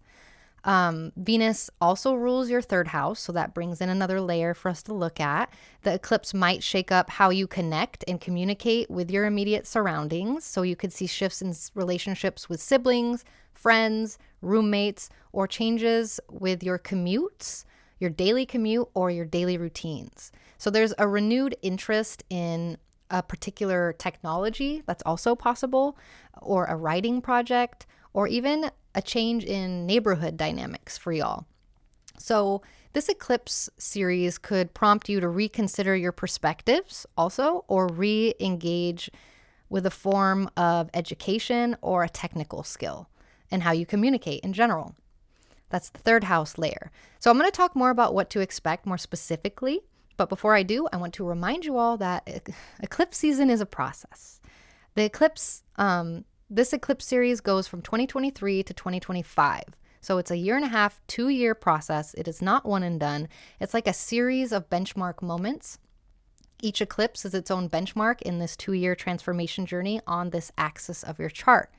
We're only talking about the 8th house because that's Libra. That's what eclipse is happening. But in 2 weeks, we're going to have another eclipse. It'll be in your 2nd house. And we will talk about that then. But it's the whole axis, okay? And interestingly, the same eclipses happen every 19 years. And the halfway point, or every 18 years. And that halfway point is every 9 years. So this eclipse coming up holds similar themes to the eclipses that happened between 2004 and 2006, as well as the eclipses that happened between 2013 and 2015. So don't be surprised some of the same themes and feelings are bubbling up again from those years. If you don't remember what was happening 9 and 18 years ago because you have the memory of a goldfish like me, look back at your journals, your calendars. If you're not a journaler or a calendar person, look back in your old emails because you probably don't delete your emails either. Or look back in your old Facebook or your old Instagram stuff. There might be some archive information there. But don't be surprised if some of the same themes or feelings are bubbling up again from those years. Some possible themes and effects from this eclipse specifically include a financial reshuffling of some kind, some sort of reevaluation or restructuring of joint material things, possibly finances, loans, or other type of shared resources. You can also expect intense relationship moments thanks to the 8th house, like a deeper connection or a transformative moment in a close relationship. This might involve confronting unresolved issues or merging assets. You can expect emotional revelations, an opportunity to face hidden traumas, potentially leading to healing or therapeutic breakthroughs. It's a great eclipse for therapy, EMDR especially. EMDR stan here. Also, you can expect some sort of themes around inheritance or financial gains thanks to the 8th house. Unexpected news related to investments, financial windfalls, inheritances, something like that. Renewed commitment is possible too, with Venus in the 7th house being the ruler. So recommitting to a relationship or maybe navigating a significant partnership challenge. There is an evolution with your communication happening also, given the influence of the 3rd house. So an evolution in how you communicate with close partners, possibly addressing previously avoided topics or feelings. There's also more exploration of the mystical. So feeling more drawn to esoteric subjects or seeking understanding through spiritual or occult means. Thanks to the South Node, you can also possibly revisit old connections, reconnecting with an old friend or an old acquaintance, possibly to resolve past issues or gain closure or just to hang out with old besties. There's also, thank you to the South Node, possibility for karmic rewards, seeing tangible results from past efforts with shared resources, investments, or emotional growth in general, especially if you put the hard work in these areas. So I have some tips to tell you on how to handle this eclipse. But before I do, I want to read you a story that another Pisces rising wrote in to tell me about what happened the last time an eclipse was in their 8th house in Libra. Hey there, the last time an eclipse went through my 8th house, it was really crazy. I unexpectedly received a small inheritance from a distant relative I barely remembered. It was surreal, like the universe was giving me a boost right when I was drowning in student loans. Around the same time, my partner and I had a deep, soul-bearing conversation that unearthed some buried emotions. It was challenging, but cleansing, pushing our bond to an even deeper level. And the oddest thing, I began having these vivid dreams, hinting at past lives and karmic connections. That eclipse period was a whirlwind of financial surprises and emotional revelations. So yeah, I thought that hit so many angles. I needed to read it to y'all. And if you have any eclipse stories, I would love to hear them. Write into me, write in the comments, or message me, or go in the Discord. Tell me what's up. Okay, so here are the tips for dealing with this eclipse. Number 1, engage or harness financial and emotional resilience, because this eclipse series is happening in your 8th and your 2nd houses. So this might stir up some financial fluctuations and deep emotional introspection. So it's essential to have a flexible approach to your resources and to trust in your ability to navigate the emotional depths. Open up conversations about finances, acknowledge vulnerabilities, and remember that with every challenge comes an opportunity to get a little bit stronger. You've got the grit and the wisdom to handle whatever comes up. And when you come out on the other side, you'll be even more resilient and even more resourceful. So keep your chin up and trust in the process with this eclipse. Number 2, it is a process. It's a long process. Remember, we were talking about a 2-year transformation here. It's not all going to happen overnight. So give yourself to gradually grow. Give yourself the space to gradually grow and gradually adapt. It's not a sprint. It's the scenic route. Eclipses are essentially benchmark points in the whole eclipse story. So this is a benchmark moment. It's not like everything's going to be done. Number 3, expect wonkiness for the entire month of October. And remember to stay grounded, because eclipse energies are known to be very wonky. They initiate change. So things feel up in the air. And if things do feel up in the air for you, don't be too thrown, because you're right on time. So what we can do when we're feeling anxious about all the change or things up in the air and we don't know what we're doing, engage in grounding activities like meditation or going on a walk around the block. And remind yourself that this is eclipse season. It is a season. It will pass. It is just a passing phase. Number 4, I advise ritual caution. Unless you are well versed in chaos magic, I would avoid any eclipse rituals. I don't recommend lighting a candle, putting out any moon water, charging your crystals, none of that. Eclipses are very unpredictable. So you'll be soaking up a very unpredictable energy that you cannot direct. So it's wise to tread cautiously. My last tip is kind of a silly one, but I like to bring it up because it's fun. A little ancient wisdom for y'all. Back in the day, the ancients used to believe that the eclipses beamed down baleful rays if you went outside, and they would bring a dash of misfortune or bad luck into the next year. So they wouldn't go outside. I mean, if you saw something blocking the sun as an ancient person, you would probably think the world was ending, right? So it was a bad sign for the ancients, and they would avoid it if possible. Go hide in your cave.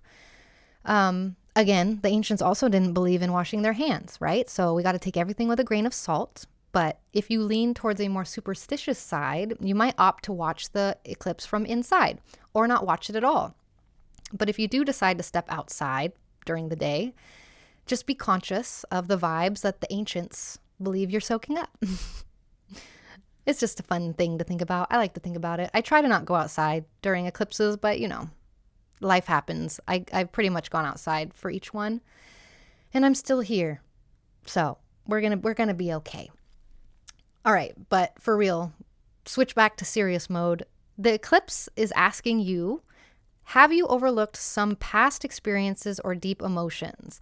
And could revisiting them help you get a clearer sense of self or create even stronger bonds with someone else? So ride this wave of change and just see where it lands. And that's what we have, Pisces. Are you excited? Are you nervous? How do you feel about this upcoming eclipse? Please comment below. Let me know what you think. Have you noticed any of these patterns coming up already? Drop a comment. Let's share, learn from each other, help build community. You make it better for everyone else when you comment. And if you enjoyed this video, don't forget to like and subscribe to help support. If you want to delve deeper into astrology with me, remember Pyx's Fellowship offers personalized horoscopes monthly and weekly, and I am available for one-on-one consultations, either for astrology readings or astrology mentorships. And of course, you are welcome to join us in the free 9th House Discord server to keep the astro conversation flowing. Thank you so much, friends. I will catch you on the flip side. Good luck.